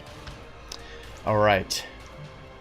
So as you draw the short bow back and you release it, the first arrow flies over his head, but you kind of re-aim again and you adjust your aim, and as you pull back and you knock the arrow, and as soon as it looses in the direction of the giant, it pierces perfectly, hits him in his upper chest, almost right by his neck. He kind of reaches up and grabs for it, stumbles and kind of drops to a knee, placing his hand like on the ground to brace himself, but he's still alive and slowly comes back to his feet after the hit. Okay. Keelan A, you're up. Kilade's going to keep dancing, and she's going to move this way, go through the healing circle or square, and end up on his side over here before attacking. It was 2d6. 2d6. Yeah, 2d6. Taking 6. Awesome. Keelan. Cool. Hey, if it cast it at its regular level, you would have just gotten one. That's true. So be thankful for what you got. I am thankful for the 1 and the 5. But then she's gonna come in and she's gonna attack him. All right, go ahead and give me the attack. Oh, Yeah, there it is. Hey, thank you. go ahead and tell me how you just killed this giant. So as she's dancing around this thing, she, gracefully does like a horizontal cartwheel over Nav to heal But as she does that, she face steps through and reappears above the giant, and she just downward thrusts the rapier into its eye and just rides him all the way to the ground. Nice.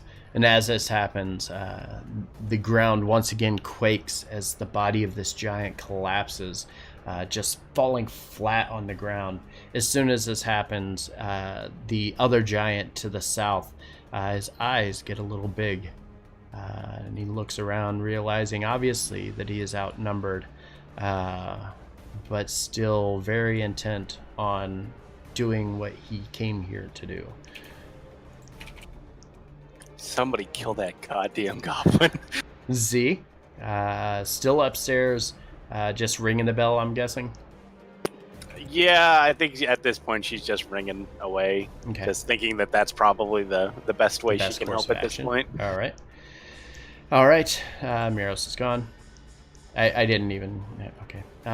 Crinkle, you're up. Yeah, Miros, what are you doing in what are you doing? the afterlife? Okay. Is that 115? Yeah, it's 115 and 110 is what you're looking at. Okay. I don't want to do it, but I don't want to miss. DM, can I roll on the table and get my Tides of Chaos? No! Of course you can. Why? Oh god, it's a 9! Why? I have one slot left and I don't want to miss. I hope I'm far enough away. Are you ready for this? Yeah. Bring it on, let's go. You cast Magic Missile at 5th level. Oh! That's awesome! That's 4 extra darts. I think. Pretty sure. Yeah, let me 4 look up extra. Magic Missile here. Or Yeah, it's 1d4 plus 7, 1 per dart. 7d4 plus 7. All right. Auto hit. Is it really you just cast Magic Missile at a high level? As a bonus, It's as is. Like, it immediately, when he uses that, happens. yeah, it automatically happens. Yep. So I just get a That's free Magic Missile. Just get a Third. free Magic Missile. Okay, well, definitely That's aiming at What's the range on Magic Missile? I can't Like remember. 120, isn't it? think. Yeah. It's super, yeah. I think it's 120. way Yeah, far. it's definitely going to hit him if that's what you're doing. Okay. I Yeah, can no, I look it mean, up. definitely going to be aiming at him, not an ally. So Yeah. 24 points of damage. not bad. Pretty Uh, solid. you watch as you cast this ability, like, it just happens, and like Grankle even kind of stops for a second and is like, wait, what was that? Because this is something that he normally wouldn't do, and as the missiles fly, they immediately hit this giant. The giant kind of cowers from it, taking the brunt of the damage, or taking the full effect of the damage. And again, his eyes just widened. He's terrified now, seeing all of this just magic coming in his direction, and he doesn't know how to react to it. So did that take my action, or was that just a No, that free was a thing? free thing. It was a freebie. Okay. Okay, all right. Mhm. Grankle just looks down at his hands, his wide-eyed expression, and just immediately flushes them forward, and will use his tides to get advantage on his Chaos Bolt, upcasted at level 3. Alrighty. Oh, that didn't help. Oh, Why didn't it? that No, didn't do it. Why? do a second roll. Well, it didn't do the upcast. It didn't give me an option. It upcasts after it hits, so when you click for damage, that's when it asks if you're upcasting. Okay, all right. But it roll the second one. That The wasn't 17, yeah, the 17 would hit. So go ahead Okay. and click for damage and upcast. There we go. All right. Yeah. So level 2, not 3. And then give me that surge roll too. Only a okay. 2 on that upcast. That was a level 2 spell. 8. Okay. Okay. How? 1 second. Let me look it up because I just rolled the same number twice. Chaos Bolt secondary ability procs. Whatever the Within hell 30 feet. Haha! All right. So that's gonna do 20 damage to him, thunder Mhm. damage, and then it's gonna spread and target the goblin. That's How far is it? No, wait, is it 30 feet? It's 30 feet. 35 to him from Oh, side okay. to side. There's literally nobody within range. Yeah, nobody in range of him. I mean, Okay, Karsanook so- might be. 25 feet. Do it. 25 here. I mean, 30 YOLO. there still, and that's from dead center. But yeah, 25 to there. It says of your choice. I mean, can I choose not to target him? Yeah. Okay, cool. Yeah, then it's just not going to jump. Okay. It's just going to do that. Okay. So, just the 20 damage. All right. And dealing a nice chunk of damage, he again continues to cower, looking around. You start to hear him mumbling a bit, saying, "No more, no more, no more." The goblin, however, just angry at him. "No, kill them. They attacked us. They killed our party." And the giant just doesn't want anything to do with this and kind of shakes his head a bit. Nav, you are prone. You can take healing, so 2d6 from the healing spring there.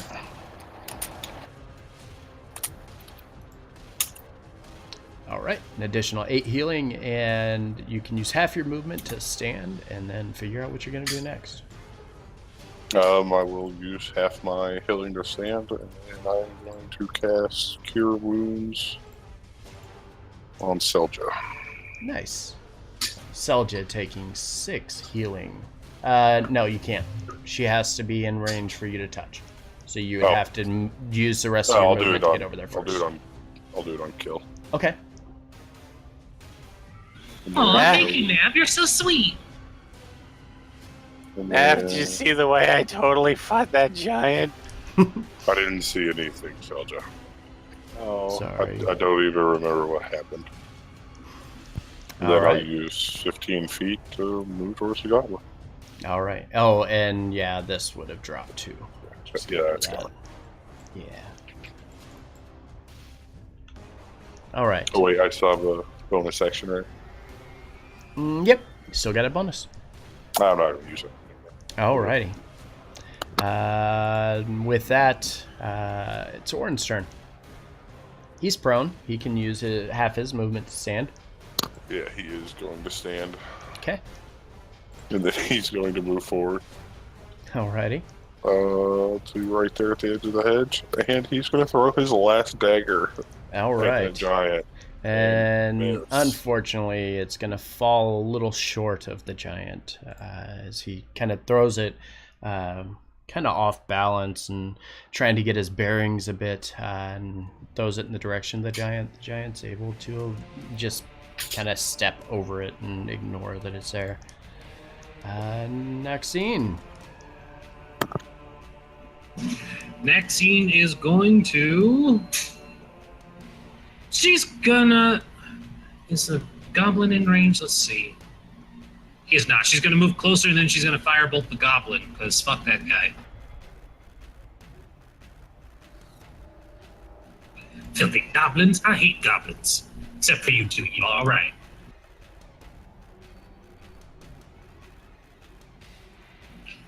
She hits for 15, 7 fire. Yep. And as the firebolt hits, you watch as this goblin goes up in a flame and ignites immediately and then collapses to the ground.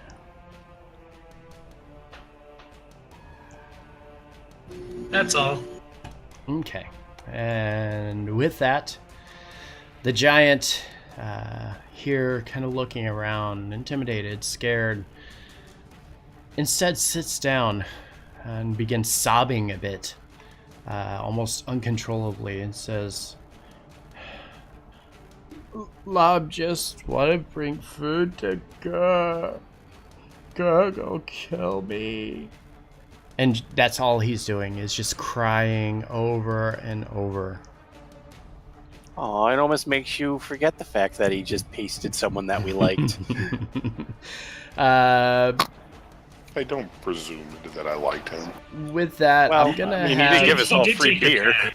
I'm gonna have Karsnook hold his action because I want to see how you guys react to this before he does anything.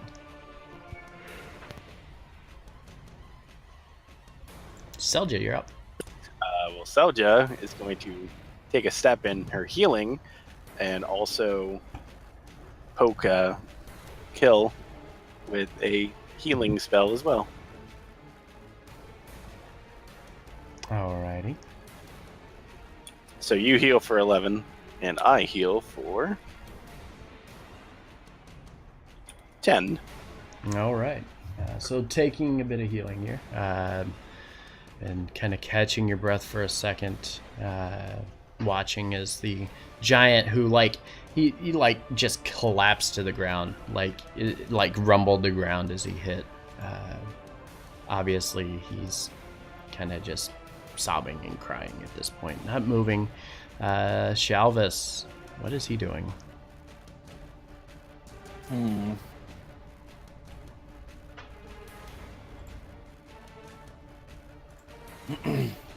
Shalvis is gonna hold out his quarterstaff, rather, kind of holding it up, almost blocking the way between everybody to the northwest of him, or to the north of him for that matter, saying, "Wait, he's surrendering. Let's see if we can get some information from him instead of killing him." And that will be his turn. Alrighty. Lucas, what are you doing?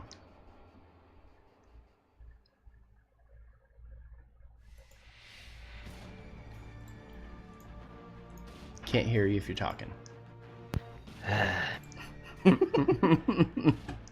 I'm going to move forward to within range and have an arrow ready if he makes any aggressive move.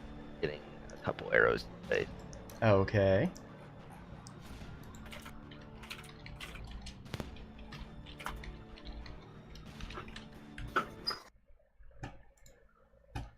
Kilane, what are you doing? Okay, so Kilane is going to run through the healing sphere and then make her way down towards the giant. Alrighty. So 2d6. And in giant, she's going to be like, "Oh, don't cry, big guy. It'll be okay. No one's going to hurt you." As you start to say that, he looks up and says, "Girl, kill me. Girl said not to come here. Did anyway."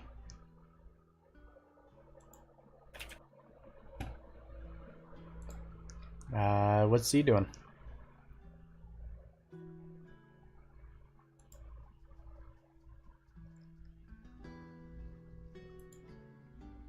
Rez? Me? Mm-hmm. What's he doing? Oh, she's still ringing the bell. Okay. Grand Cool. So yeah, obviously seeing this giant losing the will to fight, Gronkul's gonna kind of panting, holding his arms down, just super tired after this, using all of his magic. He's gonna start moving forward and kind of chime in and say, "Let's see if we can figure out how they got in. The guards obviously didn't see them. We need more information." Okay. Move down here next to Nav. All right. Nav. Nav is gonna move up next to Killinay here and Giant. He's going to ask, "How did you get in here? And who is Gur?" As you ask this, he says, Grudhag is Gur. Grudhag leader. Just wanted food. That's all we wanted." And as he starts to, he's saying this between sobs, and then he says, "Wall to South Week. We got in. Just climb over. It's not hard. More coming." with the more coming, I'm going to immediately turn around to Grinkle. Well, I hope you're not too tired. There's more coming. Oh, that's fine for a god like myself. But we should get the guards and have them help or something. Maybe we could tell him to delay for an hour so we could just take a short rest. I don't think that's gonna be long enough for me.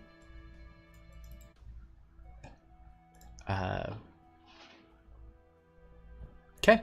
Oren, what's he doing? Oren is seeing Miros dead. He's actually going to run over there to his dagger and pick it up.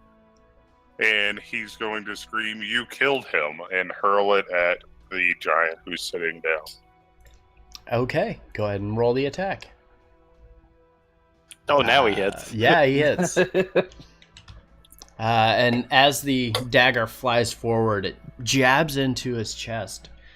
And the giant who introduced himself as Lob just sits here and continues sobbing and pays no mind to the dagger that just got thrown at him.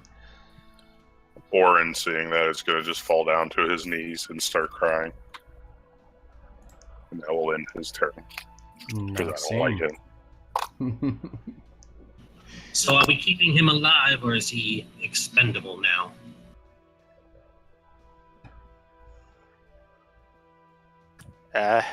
I don't... Can they even hold a giant? I mean, we can't let him go. Sound reasoning. She fires magic missile. Oh, well, okay then. Oh, shit. Okay. Well, And we just All right. derailed ourselves by playing the NPCs with it.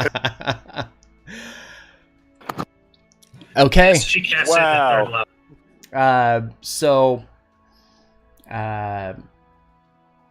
Ren, go ahead and tell me how you just killed this defenseless, sobbing giant. Who just killed the guy who just was really nice to us? First of all, Rin did not kill it. Maxine killed it. Maxine killed it. And she's one bad mother and doesn't give any lick of your nonsense for accusing her.